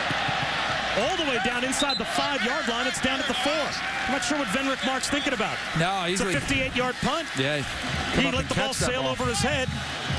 But it ends up inside the 5. Nebraska punt. That's a great opportunity there for them. Now, remember, he did have the issues in the first quarter where he kicked the ball around. Let's take a look at our good hands play, brought to you by Allstate. Here's Christian Jones running the fade route right past number 16, Stanley John Baptiste, for the nice, soft hands for the reception. What do you always like as a quarterback? Have a guy who catches it like, you try to, like you're throwing a soft egg at him. Way to look it in. Well, here's a chance for the Nebraska defense to change the game. If you can get a stop and change field position. And they start with a tackle after only a 3-yard gain of mark on first down. Damian Stafford came up to make the stop. When you're out in midfield, it's easier to use that short passing game to kind of get your way out. But when you're backed up in here, you get a little bit nervous putting that ball in the air.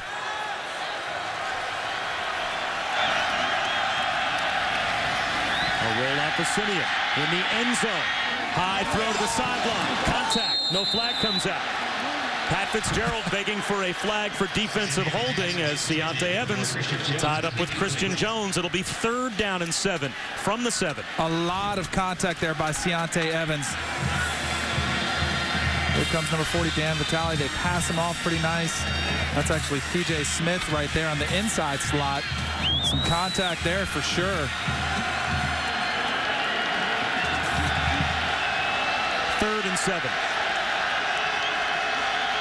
Still Simeon at quarterback. And he wants help in the backfield from Venrick Mark.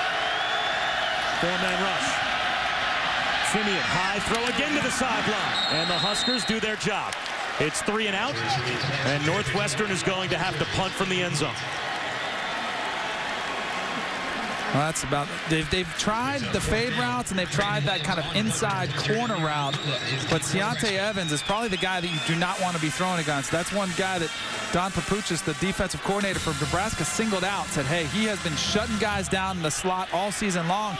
Even said he possibly could be their defensive MVP at the midway point of their season.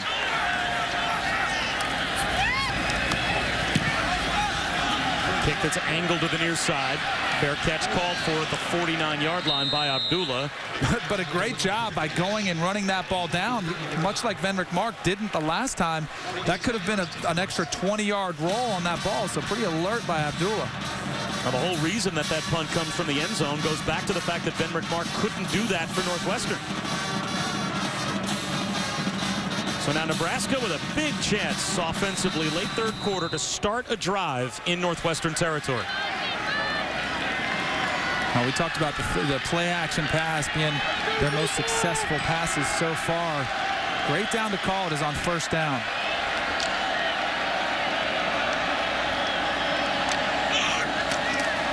Martinez, play-action fake to the sideline to Bell. Uses the stiff arm, and he's very close to a first down. It looks like he might have it. It is a gain of 11, and that's a Huskers first down. A pretty nice alertness by Kenny Bell, recognizing where the first down marker was and tiptoeing his toes just in front of that marker to get a fresh set down.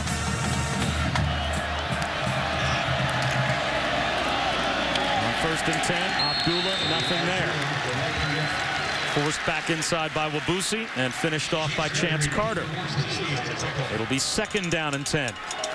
It's interesting watching the two defenses play, watching the way Nebraska gets up and challenges Northwestern's receivers, and then watching the respect that Northwestern has on the flip side.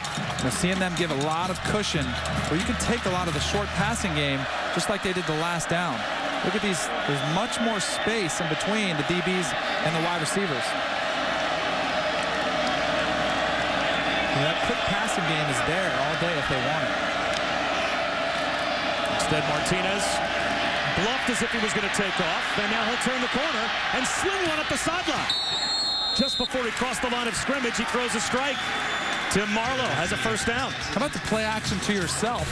Selling the quarterback run and then just halting. That's so tough to defend if you're a defender when you've got a dual threat at the quarterback position, a guy who can burn you with his legs, and then he pops back and kills you with his arm.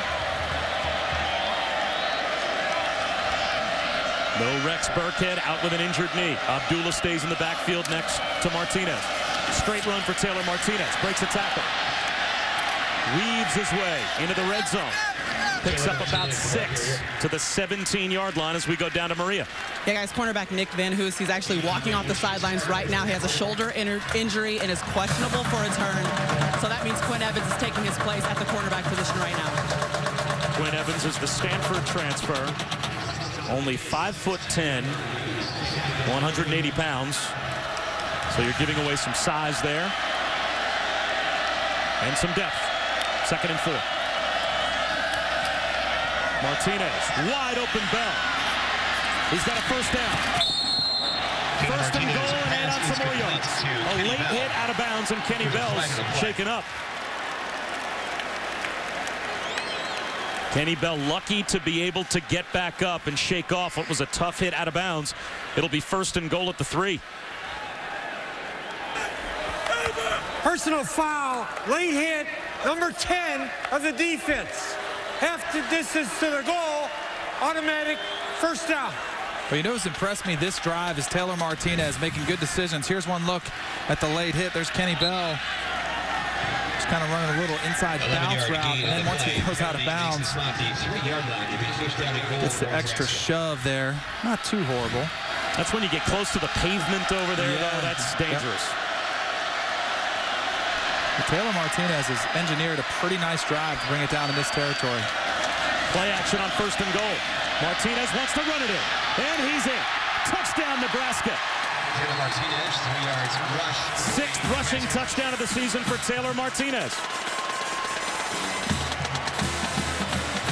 1:09 to go in the third. Do you chase the point if you're Nebraska and go for 2? Or do you make it a 4-point game and kick the point after? Is it too early to try the 2-point conversion? No, I think they're going to try to get them right here. Make sure you get that 3-point game. As hard as points have been to come by today. I like to do it more of a feel too, and I think you've got to feel pretty confident with the way that drive played out. I mean, that was a long drive with a lot of successful plays on it. I think that should come into your decision-making process too. Well, they might have to call a timeout. Yeah, they don't want to talk about this. No, they are going to line up and try for 2 as they get set. Only 6 on the play clock. Late getting the play call. 2-point conversion attempt. And now whistles. And a timeout may have been called. Bo Pelini and the Nebraska coaching staff not happy.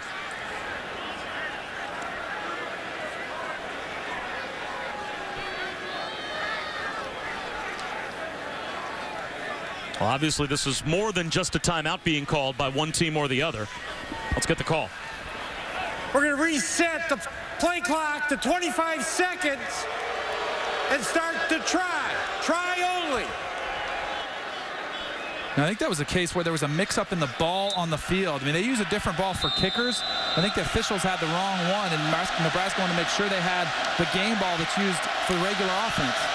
So here's the 2-point conversion attempt. Abdullah with an extra pitch to the edge to Hurd, and he won't get there. They run the handoff, and then an option with the 2 running backs. And Northwestern not fooled. So it's still a 5-point margin. Let's go back to the touchdown. Look at the Taylor Martinez touchdown run. Watch the guard get out in front of him. Along with Amir Abdullah, number 8, kicks out number 44, and then Taylor Martinez able to turn it up and take it his own. Just one more look coming right at you. And that was the design. Taylor Martinez run the whole time with a bunch of big bodies out in front. All 49 yards on that drive accounted for by Martinez. There's some of the action there going in front of him. Oh, excuse me, this is the extra point right here, running the option down the line.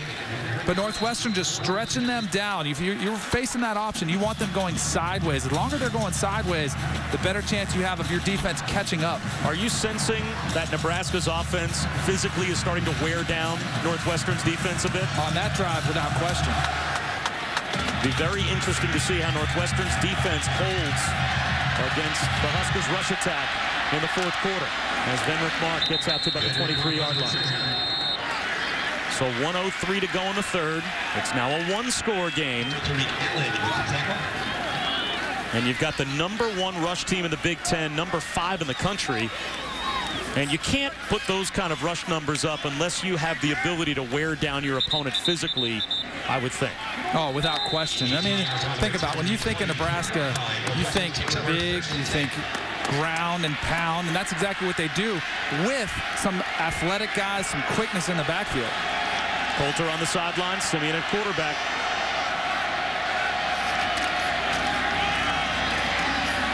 Right up the middle.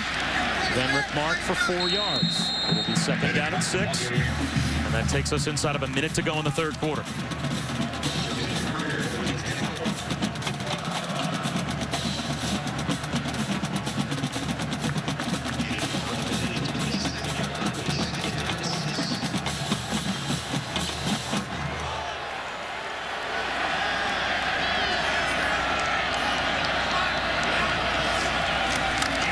Simeon play action. Wants the home run ball again to Tony Jones. Incomplete. Oh, he had him too. Trevor Simeon knew he had that Christian Jones had a step. That was Tony Jones, excuse me. Had a step on the defender, put some air under it, and just a hair overthrown. That same matchup we've seen between Jones and Stanley Jean-Baptiste today. So now it's 3rd down and 6. What could have been a touchdown becomes a huge play for Nebraska's defense to see if they can get off the field.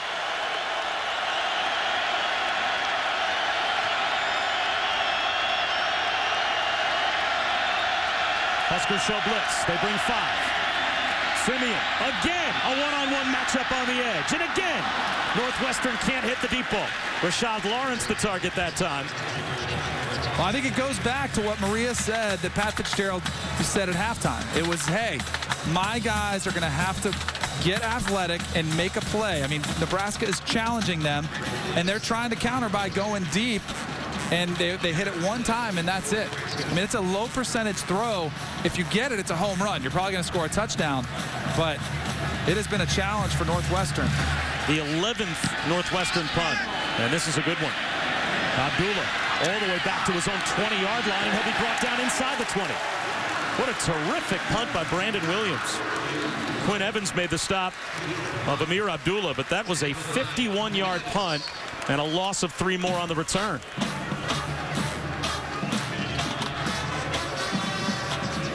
Well, now to me, Danny, I think the most interesting aspect of this game becomes that physical question that we talked about. It's a one-possession game, so the clock not at all a factor. Nebraska, can they simply run the ball on this Northwestern defense? And one thing Nebraska does is roll a lot of offensive linemen throughout the game. They're going to be fresh, and they're getting stronger as the afternoon progresses. Taylor Martinez. That's the blocking group. Take care of the traffic in front of him, and picks up 8 yards out to the 25. And that should take us to the end of the third quarter.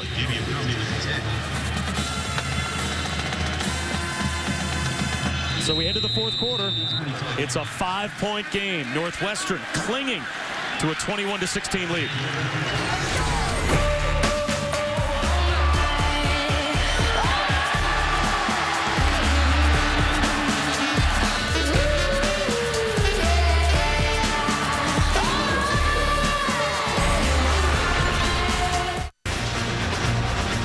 Picture-perfect afternoon just outside of Chicago. 21-16, Northwestern has the lead on Nebraska.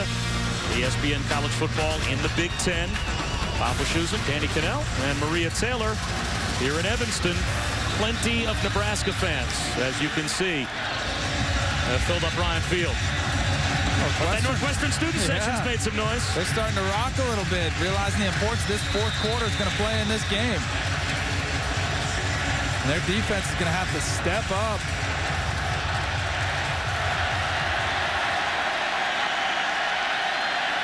So we start the fourth quarter, 2nd down and short for the Huskers. Taylor Martinez has commanded a very balanced attack today. 182 rushing yards, 202 passing yards. They'll keep it on the ground here. And fighting for a first down is Amani Cross. As we take a look at our Pacific Life game summary, as Nebraska adds to their rushing total, but trying to shake off the 3 turnovers in the first half. Oh, without question. If they didn't have those turnovers, you feel like Nebraska would be firmly in control of this game. Instead, they're finding themselves with a 5-point deficit. In Northwestern, you look at the 9 three and outs. A couple big plays is really all they've been able to do. Martinez off a play-action fake. Hit and spun down. A sack. Back inside the 20-yard line. Drew Smith gets the takedown, and that's a big loss.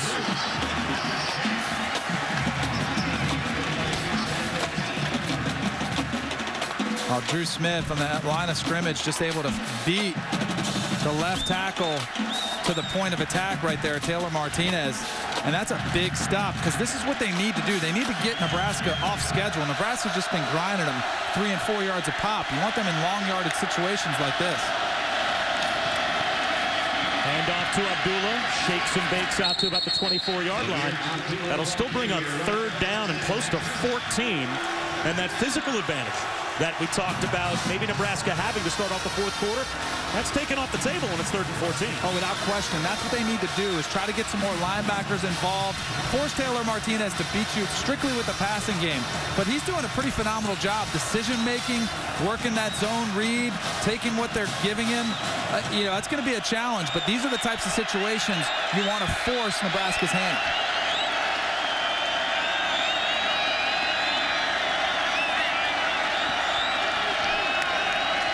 1 for 10 on the day on 3rd down.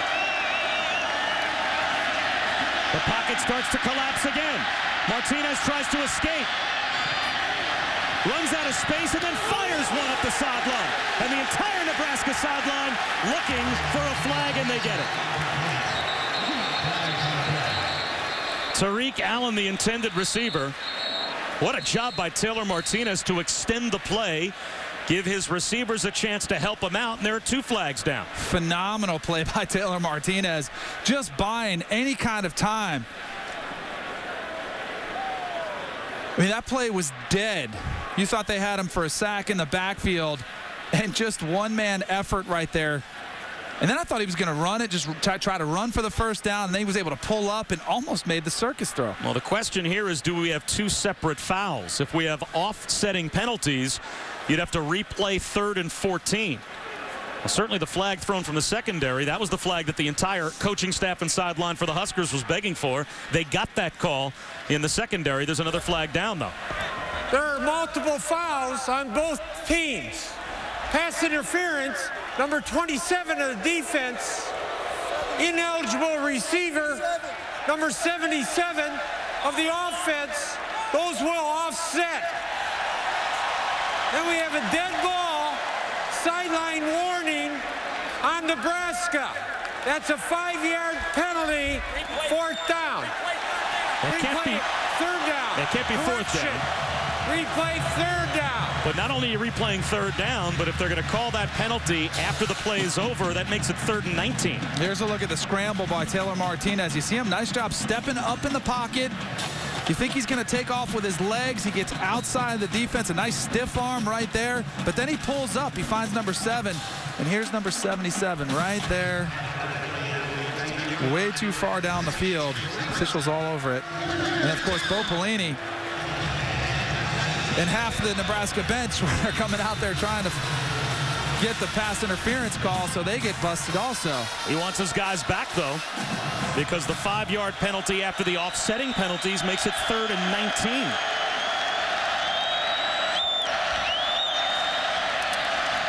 Another flag thrown at the snap. And Martinez bullets one up the sideline, and it's caught by Jamal Turner. He's got a first down if the play stands. There was a flag thrown at the line of scrimmage just after the ball was snapped. And it looks like it's going to be a shift against Nebraska. Oh. Taylor Martinez exasperated as he makes another extension of a play, and that'll get wiped out. Illegal formation, number 71 was not up on the line of scrimmage. That's 5 in the backfield. That's a 5-yard penalty. We'll repeat. 3rd down. Well, it was clearly a passing situation, 3rd and 9. A lot of times those tackles like to give some depth to kind of give themselves an advantage going against a defensive end who's bringing that pass rush. How much gray area do the officials normally give in terms of angling your body to those tackles? It's a pretty rare call. It would have had to been real obvious for the officials to call it right there. We've seen it twice, though. Yes. That's happened to Nebraska twice. Now it's 3rd and 24. And Martinez simply flings it down the sideline, incomplete. Yeah, that was a situation where you throw it up. Maybe if it gets intercepted, it's just like a punt. Maybe you get a pass interference call there. But Taylor Martinez, can't ask him to do much more on those 2 plays. Just finding a way to make a play, and both those penalties really hurt Nebraska. If Nebraska indeed loses this game, could you imagine having to watch this tape and go through all the different times in the game where they've hurt themselves? And that's out of bounds near midfield. Very good field position for Northwestern with a 5-point lead when we return.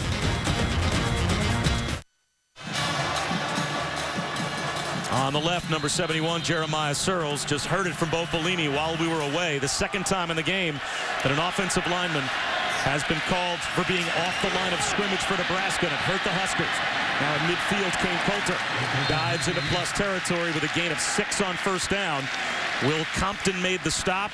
And now you just wonder, even if Northwestern, Danny Cannell, fails to score points on this drive, can they at least pick up a 1st down or 2 and eat some clock and keep their defense off the field? And they need to give their defense a break. And they go up-tempo and right up the middle. Not much there. At least 3 yards shy of a 1st down is Venrick Mark. Are you also surprised that Northwestern isn't working the play clock a little bit more? They snapped the ball there with about 20 on the play clock. I think it's still a lot of time left in this game. I think your best approach has got to be, hey, we have to stay on the offensive. Let's not get tentative. I mean, I've always been of the mind, hey, you've got to play to win. You can't play not to lose.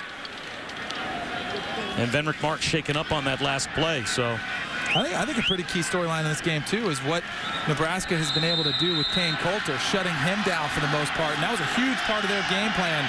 You know, talking to John Papuchis was saying, hey, we have to find Kane Coulter at all times and eliminate him. And for the most part, he's been eliminated in this game. Well, Coulter's a receiver now. It's Trevor Simeon back in, out of the shotgun on 3rd down and 2.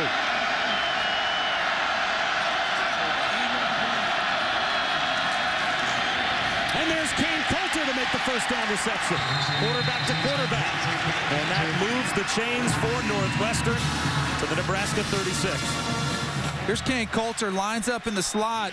And look at the field. Watch him widen and stretch out. That's the benefit of kind of knowing the big picture, where he could find a space. Simeon, comebacker to the sideline, incomplete. Rashard Lawrence, the intended receiver, as we go back to Robert Flores. All right, Bob, here's what's happening on SportsCenter right now, brought to you by HP. We'd like to welcome those of you who have been watching number 2 Florida and number 7 South Carolina. It's all Gators, 37-8. Jeff Driscoll, 4 touchdown passes. Number 5 Notre Dame gets the go-ahead score from George Atkinson, but they lead BYU by just 3, 17-14 in the 4th. Bob. We've got a tight one here as well, Robert. 5-point game. And Northwestern in plus territory, but they're facing 3rd down again. A little underneath hookup between Simeon and Cameron Dickerson. A gain of about 3, maybe 4 yards. So it will be 3rd down and 7. And a timeout's going to be called by Nebraska on defense. They couldn't get their personnel off the field, and Nebraska almost caught with 12 men on the field. It's one advantage, go and hurry up.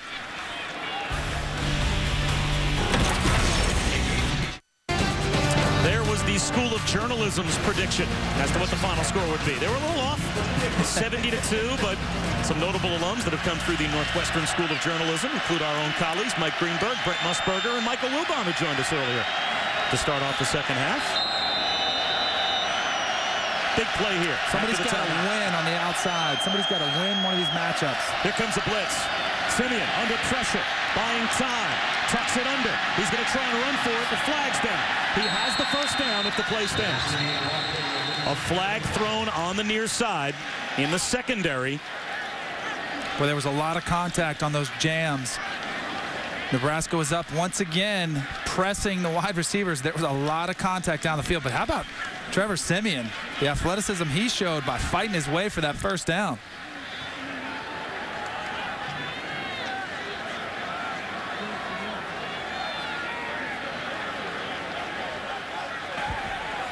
Holding, number 2, defense.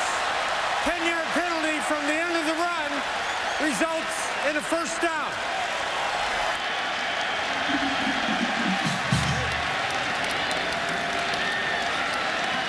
Another Nebraska penalty. Another player for Bo Pelini to get into it with on the sideline, and it looks like Antonio Bell is about as angry at Bo Pelini as Bo Pelini is at him, maybe more. Right up the middle goes Mike Trumpy. He's down to the 10-yard line, a gain of 4 on first down. This is only the second time today that Northwestern has been in the red zone, and they've got a 5-point lead.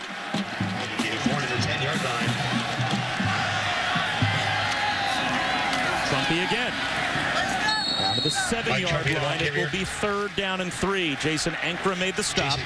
Talk about getting movement up front. You got to give some credit to Northwestern's offensive line. Those 2 plays right there, able to push Nebraska's defensive line and get some surge at the point of attack.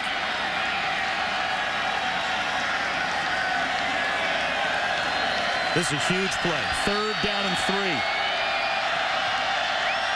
Inside the 4-yard line, gives Northwestern a first down.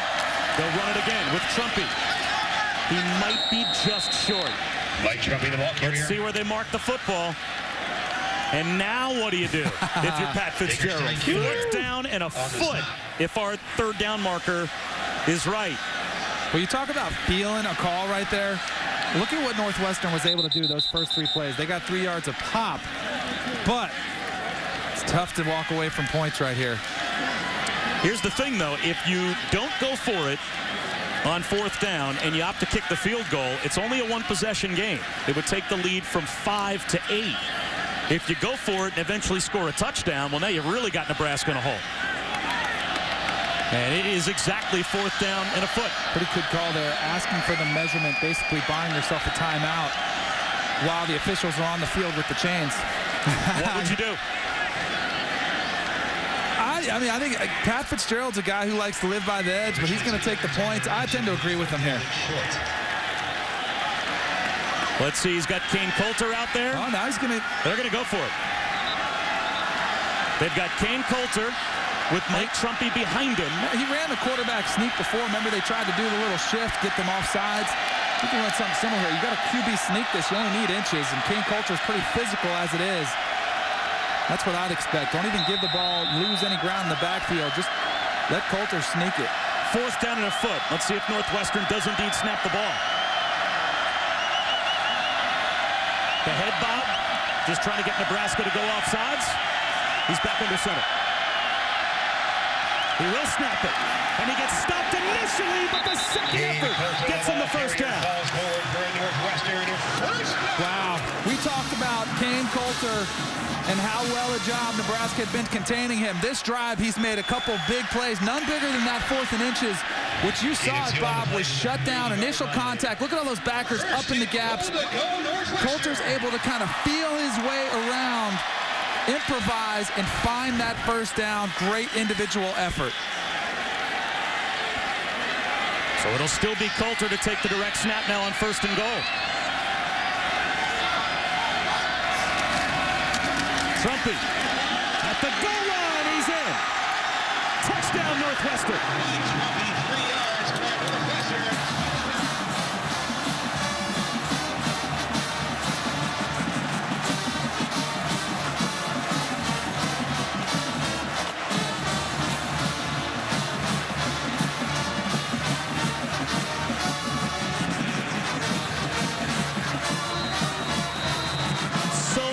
Things in this game get affected by Pat Fitzgerald having the guts to pull the trigger on 4th down and a foot. And now, instead of it being a 1-possession game with Northwestern settling for a field goal, now they've got a 12-point lead. Not only is it a 2-possession game, but now Nebraska needs 2 touchdowns. How about Northwestern getting physical on their own? 6 consecutive run plays finished off by Mike Trumpy.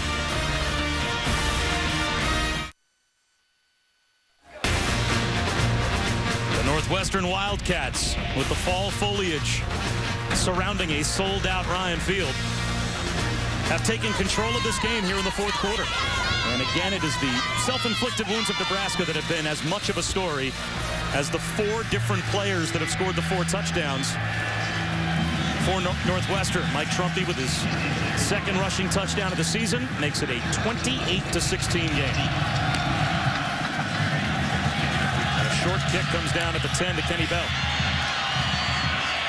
And Bell gets pounded right at the 20-yard line.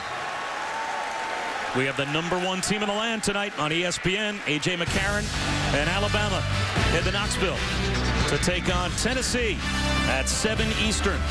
It's college football primetime presented by Hampton Hotels. Top-ranked Alabama, Tennessee tonight. It's also live on Watch ESPN and the Watch ESPN app. How much of a chance do you give Tennessee to hang in there tonight with Alabama? If they can get Tyler Bray going, they've only surrendered 3 sacks to Tyler Bray all year long. Maybe they can challenge Alabama, but Alabama is as strong as they get. Taylor Martinez, good run on 1st down as we go back to Robert Flores. All right, guys, we've got a final from the Big House. Brendan Givens splitting the sticks from 38 yards away. And Michigan with a comeback win, 12-10 against Michigan State, becoming the first FBS program with 900 wins. That's an old-time Michigan State Big Ten battle. 12-10 the final. Michigan wins it. And Northwestern trying to keep pace as best they can and stay along with Nebraska as 1-loss teams behind Michigan, still undefeated in their division here in the Big Ten. And that's a first down run a moment ago. So it's 1st and 10. Nebraska now at the 34. And now's where Nebraska's offense, that ground and pound, almost hurts them because they're using up a lot of clock. Taylor Martinez over the middle, tipped around, and I think intercepted. No, it falls incomplete. 3 different Northwestern Wildcats had a chance to pick the ball off. And on the pinball, we also have an injury. I think that's Sean McKevely, who was down and injured. As we take a look at the ball carom around, 4 different players had a chance to pick it off. Yeah, it was Wabusi who tipped that ball up. And that happens so many times. You get all your same team going for the ball and almost knock it out of each other's hands. Wabusi knocked it in the air. Damian Proby had a chance at it. He hit Wabusi on the carom. Sean McKevely trying to come back and pick it off from his defensive tackle position. He was hit by Proby also.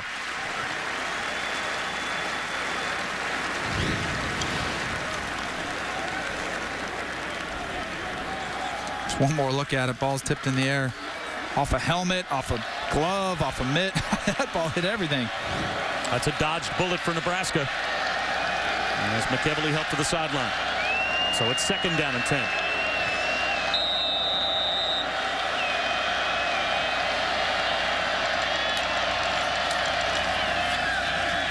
Taylor Martinez should have been picked off.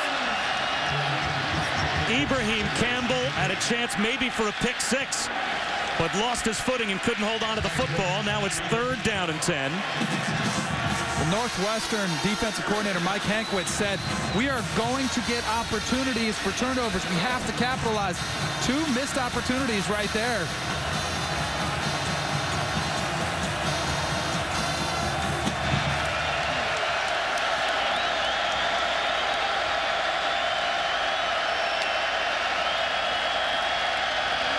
Martinez to the sideline, and that is good for a first down, a 3rd and 10 conversion to midfield in Colorado. On here, Nebraska starting to hustle up. They definitely have to play with a sense of urgency, needing 2 scores in this game to fight their way back into it.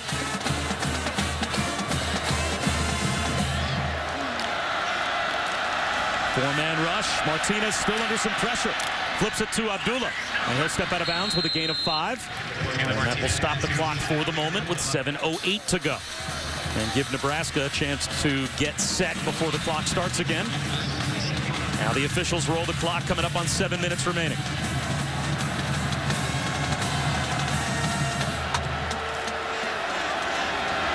And it's taken a while for the Huskers to get set.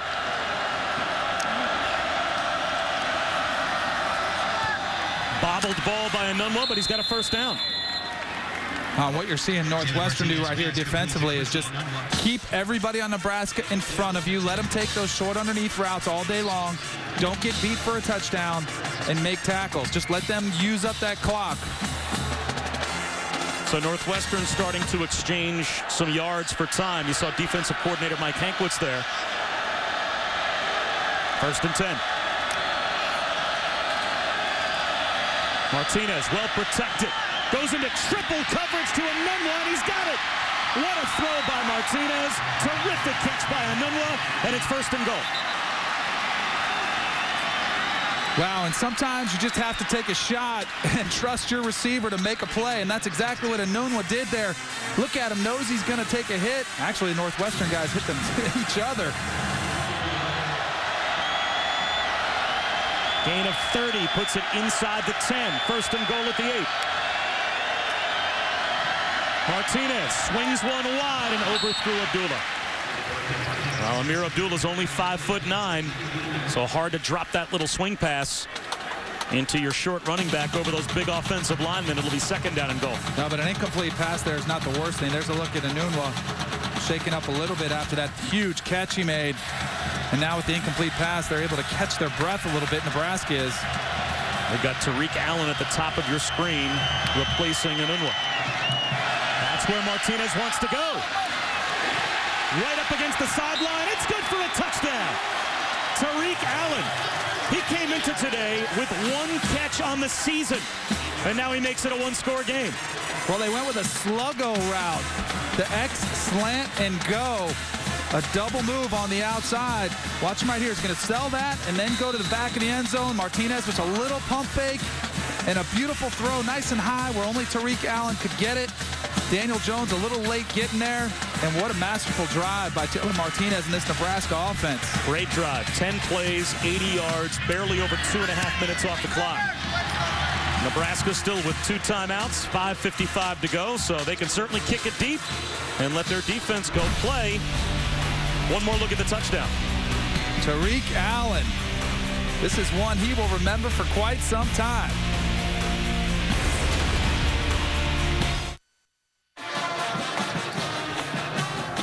.55 to go in the 4th quarter. Nebraska has been in this position before. They were down by 17 at home to Wisconsin in the 3rd quarter and came from behind for what to this point is their biggest win of the year when they beat Wisconsin 30-27. Their losses to UCLA and a couple of weeks ago hammered by Ohio State 63-38, but trying to come from 2 scores down in the second half again today at Northwestern. Can the Wildcats run a 4-minute offense? Henrik Mark. Out across the 20 to about the 22-yard line. ESPN College Football available anytime, anywhere on your computer or mobile device via WatchESPN.com and the Watch ESPN app. So if you are with us right now on Watch ESPN, we welcome you to Ryan Fields here in Evanston.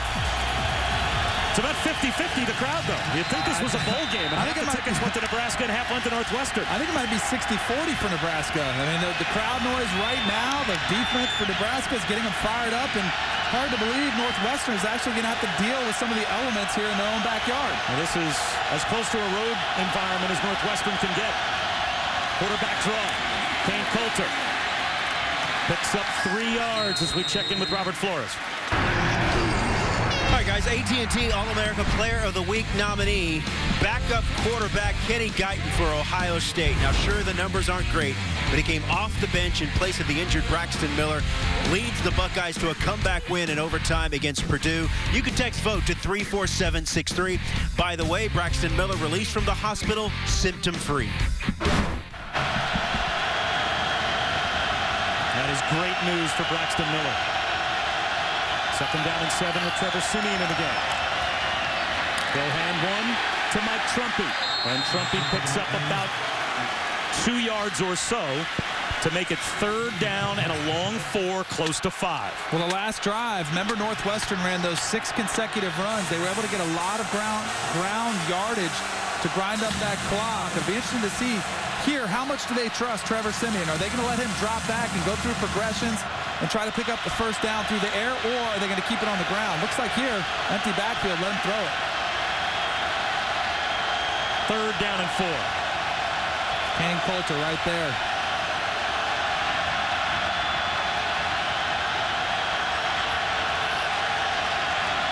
Four-man rush. Siemian to the sideline. Some contact. Does a flag come out? The Northwestern sideline can't believe it. Kane Coulter, the intended receiver, and Ciante Evans, they're in coverage, and that is now 10 3-and-outs for Northwestern offensively. Ciante Evans head-to-head with Kane Coulter, gets up in him pretty good. Then at the end there, did have some contact with his right hand. His offhand was definitely on the jersey. Their feet got tangled a bit. Yes, as well. But if you're a Northwestern fan, if you're Kane Coulter, I think you definitely could make a pretty solid argument. There could have been a flag there. So not only is Nebraska going to get the ball back with plenty of time, but they should get good field position. Special teams has been an adventure today for both teams. Wobbly kick. Amir Abdullah lets it bounce and shouldn't get anywhere near it. And he won't. So that changes field position. Brandon Williams bounces it down to the 24-yard line. It's a 50-yard punt. So how important is this game? Well, this is a divisional matchup. 2 teams, both with 1 loss. So the loser goes to 2 losses, with Michigan having survived against Michigan State at 3-0. in the Legends division. So really the loser of this game, for the most part, probably out of it. Most likely eliminated. I mean, and this atmosphere right now, it does have kind of a playoff feel. Taylor Martinez to throw on first down. Wants the home run ball. High throw, and Nunwa's got another. Wow, Taylor Martinez has found his guy. Kenny Bell, for most of the year, has been his favorite go-to. But Quincy Nunwa, that's the second huge catch he's made. How about this one? Just climbs the ladder, goes and gets the ball at the highest point. And all Daniel Jones can do is watch. A gain of 31 on that catch by Nunwa, and Quinn Evans. How about Taylor Martinez, the second half he has had? Driving his team down the field, putting the ball in the air, doing it on the ground. Sure, Nebraska is breathing a sigh of relief a little bit that he was able to put that Ohio State game. That's how you evaluate a quarterback. How does he overcome adversity? He had his worst performance in their last game against Ohio State, bounces back with a strong one today. 299 yards passing now for Taylor Martinez. Talking to Tim Beck, the offensive coordinator, about everything that Taylor Martinez has gone through under the microscope. Said, look, Nebraska football, the starting quarterback is critiqued unmercifully at times. And now it's Taylor Martinez trying to put his team on his back and get a come-from-behind win. He's got a 2-yard gain on first down. Now, Tim Beck said everyone's favorite player in the world is the backup quarterback. And Taylor Martinez has certainly had to go through that. It's a tough gig being the starter at Nebraska. But the junior now in position to maybe pull off a come-from-behind win. 2nd and 8. Wide open, Kenny Bell. And he is ruled to have his forward progress stopped inbounds. So that rolls the clock with 3:23 to go. C.J. Bryant, who just came in replacing Quinn Evans, made the tackle. 3rd down and 2. Now, Taylor Martinez is doing a pretty good job deciding when to take that shot down the field and when to check it down like he did there to Kenny Bell. 3rd down and closer to 3.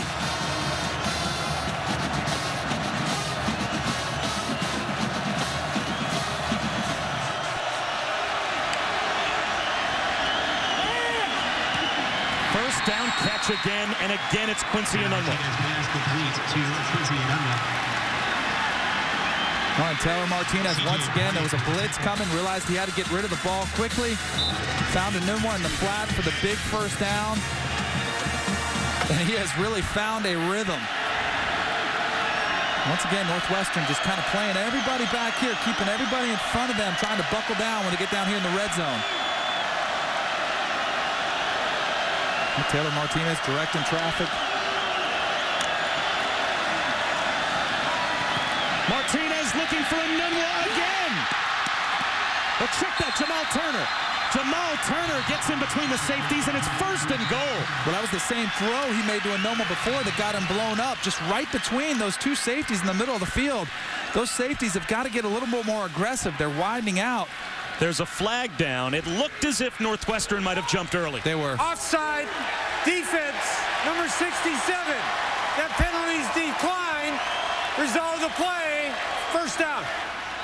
What a wild game. 1st and goal for Nebraska. 2:24 to go. But how impressive has Martinez been on the last few drives for Nebraska? Now Nebraska should be in no rush at all. And Bo Pelini wanted a timeout, didn't get it. Martinez, end zone, touchdown! Ben Cotton gives the Huskers the lead. While Bo Pelini was trying to call a timeout on the Nebraska sideline, the snap results in a go-ahead touchdown.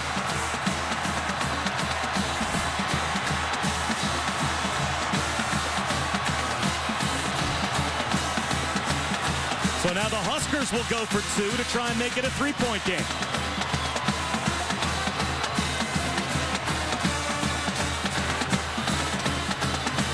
Boy, what can you say about Taylor Martinez?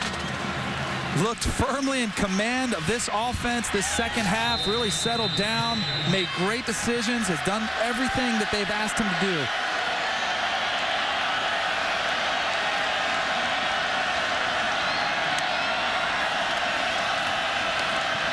Martinez to the pylon. Broken up with 2:08 remaining. So Northwestern, plenty of time. They'll still have a chance. They'll need a field goal to win it. But Nebraska takes their first lead of the second half. Here's a look at the touchdown pass. You're going to see Ben Cotton right here. Watch him block a little bit, then split the middle of the field. But watch these linebackers. He runs right between two defenders for Northwestern. They just couldn't pick him up. There was a little bit of a slow reaction. Splits him, and Taylor Martinez throws a perfect ball. That's called throwing a guy open right there. Letting Ben Cotton go over and get it. He throws it away from the defenders. What a perfect throw and catch. Taylor Martinez is now 10 of his last 11, 140 yards and 2 touchdowns. When you talk about getting the hot hand, you could kind of see it early. Remember, he made those crazy scrambles. He was running around. I mean, that was pretty. The rest of the team really fed off of that, even though they didn't go for anything. But they were enthused by their leader. David Wabusi was shaken up. So now he has to be helped off and actually able to come off under his own steam. So that's good to see as we go back to Robert Flores. All right, guys, coming up on ABC, most of you will see number 14 Florida State, led by that man, E.J. Manuel, as they renew their rivalry with Miami. Others will see Mac Brown and number 25 Texas host Baylor. Baylor looking for a 3rd consecutive win over the Longhorns. That's coming up 8 Eastern, 5 Pacific on ABC. All right, Robert, we might have another candidate for our player of the week. Taylor Martinez, 27 of 39, but 10 of his last 11 for 140 yards and 2 touchdowns. Some terrific quarterbacking here in the 4th quarter. And he brings his team from 12 points down midway through the 4th to take the lead with 2:08 to go. Now Nebraska's defense is going to have to step up.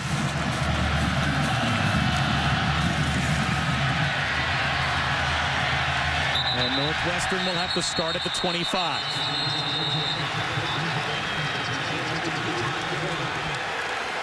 Now the Wildcats have a kicker that hasn't missed this year. Jeff Budzim is 11 of 11. His long so far this year, 44 yards. Nebraska has doubled up Northwestern in terms of total offense, but the Wildcats have a drive in them. And it looks like they'll start with Trevor Siemian at quarterback. Well, he's had the most success, and ironically, he's had the most success running the no huddle on the afternoon.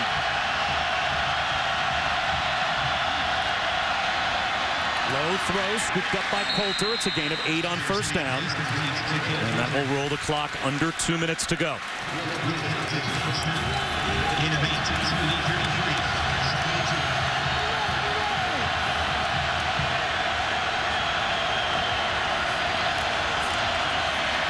Come back to the sideline, pulled in, stepping out of bounds, Rashad Lawrence with a Northwestern first down. And sometimes you could throw these short, quick-hitting routes and kind of lull that defense to sleep. Now, it's easier in the middle of the game. This type of situation, you might not be able to catch one deep, but sooner or later, you feel like you're going to have to take a shot for that big play.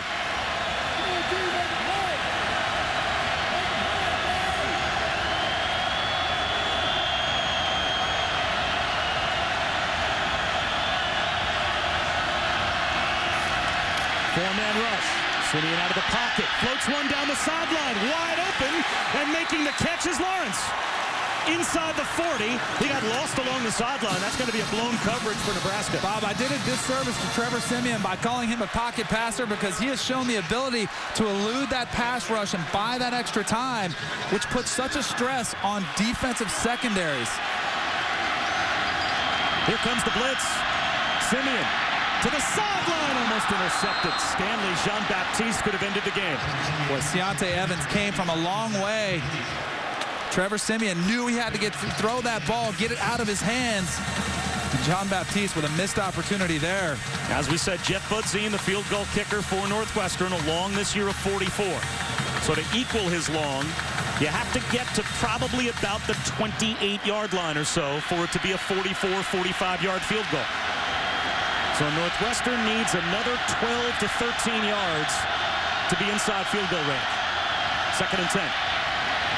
Siemian will try and run for part of it and gets to the 36 where it will be 3rd down and about 7. I'd have to call a timeout. Yep. So Northwestern will spend their first timeout. Good timeout, not only to come over and regroup, but also to give your quarterback who just scrambled a chance kind of catch his breath, get him over on the sideline, go over the situation here. It's a critical third down. You need quite a bit more yardage. I mean, I think you also remind him here too, hey, it's 2-down territory. We're going to, we have a lot of time left. We've got 2 more timeouts. So just review the big picture situation with people at this point. It's about a 53-yard field goal from where they are right now. So for most college kickers, you want it. I mean, it's not the NFL. You want to be inside 53 yards, certainly. Without question. But Budzine's career long is 44. So, again, that is not only picking up a first down, but maybe 2 or 3 more yards beyond that, getting to the 27, 28-yard line to get him within what, at least based on his performance in games, is his range. So here we go after the timeout, 3rd down and 7. Here comes a blitz again. And that is almost intercepted. P.J. Smith jumped in front and knocked it down.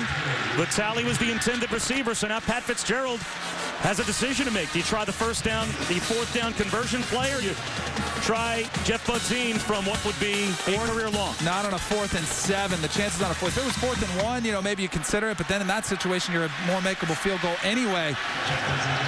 So Jeff Budzine, who is 11 for 11 this year, a long of 44, though, from 53. To give Northwestern the lead. It's got a chance. Just misses.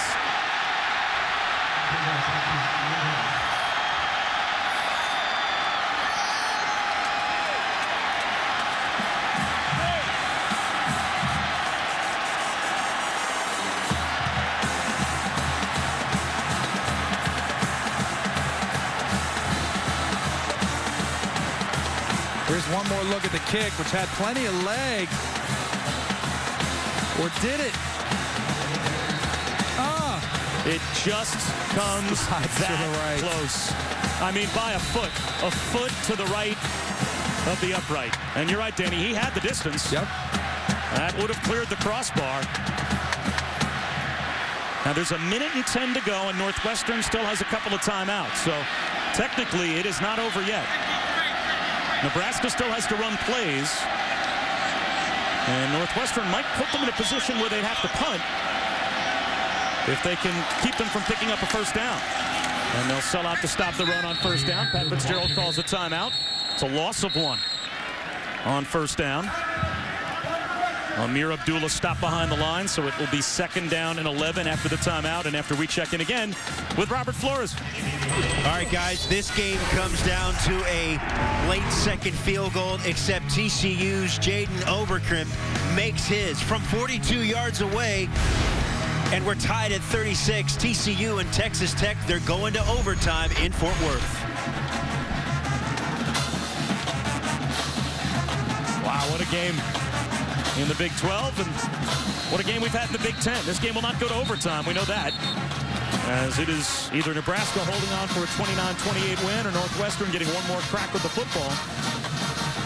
But how about if Nebraska does hold on, Danny, everything that they have overcome, all of the self-inflicted wounds that have nearly cost them this game, to have Taylor Martinez put on the performance he has in the second half and maybe pull off a come-from-behind win. Oh, it speaks volumes to their perseverance, and Bo Pelini able to keep that team together and not point fingers at each other, but kind of to buckle down and come together as a group. Abdullah brought down after a gain of about 3.5 yards. That will put Abdullah very close to the 100-yard mark in the game, if not over, and a timeout not called here by Northwestern. Looks like they're going to let the clock wind down and save their timeout for after 3rd down. So Bo Pelini more than happy to let the clock wind down, as he'll be able to take it very close to 20 seconds or so to go before they'll have to snap it again. Yeah, and they're not giving Taylor Martinez a play. It even looks like he might call timeout. So 3rd down and 8.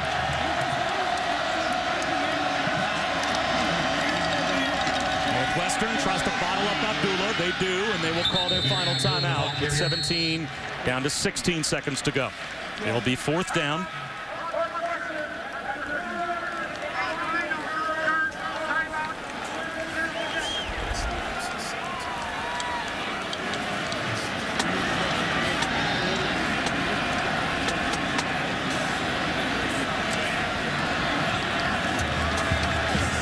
So now for Northwestern, do you try and set up any kind of a return, or is this just selling out to try and block the punt?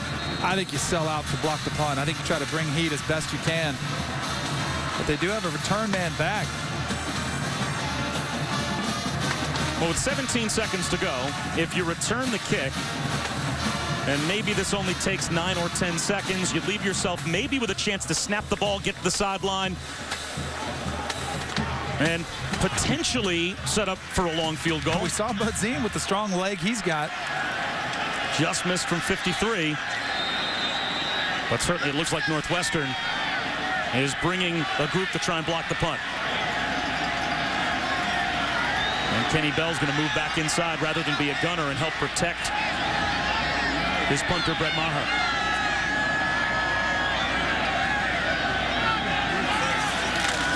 And Maher gets it away. Good protection by the group, special teams group, and a fair catch called for. Bobbled, and then jumping on top of it is Mark.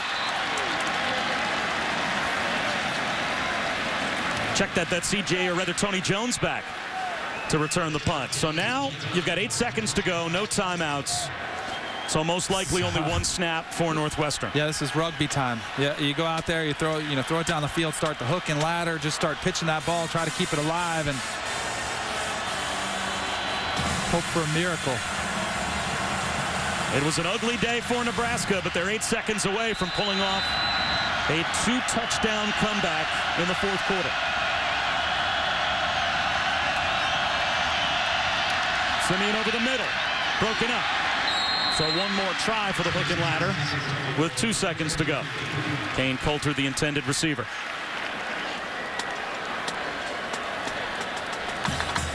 But how about Nebraska never showing any sense of panic? You know, early in this game, what was the deficit? Well, they were down 12 in the fourth quarter. Yeah, they were down 12 in the fourth quarter and just stayed cool, stayed calm, didn't panic offensively or defensively. Fumbled snap by Coulter. Picks it back up, and now he's running for his life. Needs some help. Stays behind the line of scrimmage. Throws a jump ball cross field, and it's knocked down. And Nebraska does indeed pull off a tremendous come-from-behind fourth quarter win. Unless the officials say the game is not officially over. On the offense, that penalties decline. Game over. And that does make it official. So Bo Pelini's team survives about as many self-inflicted wounds as you could have and still win the football game. That look on his face speaks volumes. See that sigh of relief he's had as we went over to talk to Pat Fitzgerald? So this certainly keeps Nebraska alive as they stay only one game in the loss column behind Michigan and Iowa in the Legends division as we head down to Maria. All right, Coach, you lose Rex Burkhead in the first quarter, a couple of self-inflicted wounds. How did you keep this team together to get the victory? I'm proud of our team. They kept battling. That was a heck of a game. That was a crazy game. And good for TV, not good for the heart, but proud of our team. They kept fighting, didn't give up, and we give a lot of credit to that Northwestern team. That's a class program. Taylor Martinez kept a lot of plays alive for you in that second half. How was he able to build a rhythm offensively in the second? Taylor played his butt off, and we were our own worst enemy at times today, and we got to get some things cleaned up. But I'll take the win on the road and go back to work. And Taylor was a big part of that, obviously. All right, thanks, Coach. Thank you. All right, Maria, thanks very much. So Taylor Martinez, a terrific fourth quarter. And once again, our final. Nebraska wins it 29-28. Back to the studio now, and John Saunders.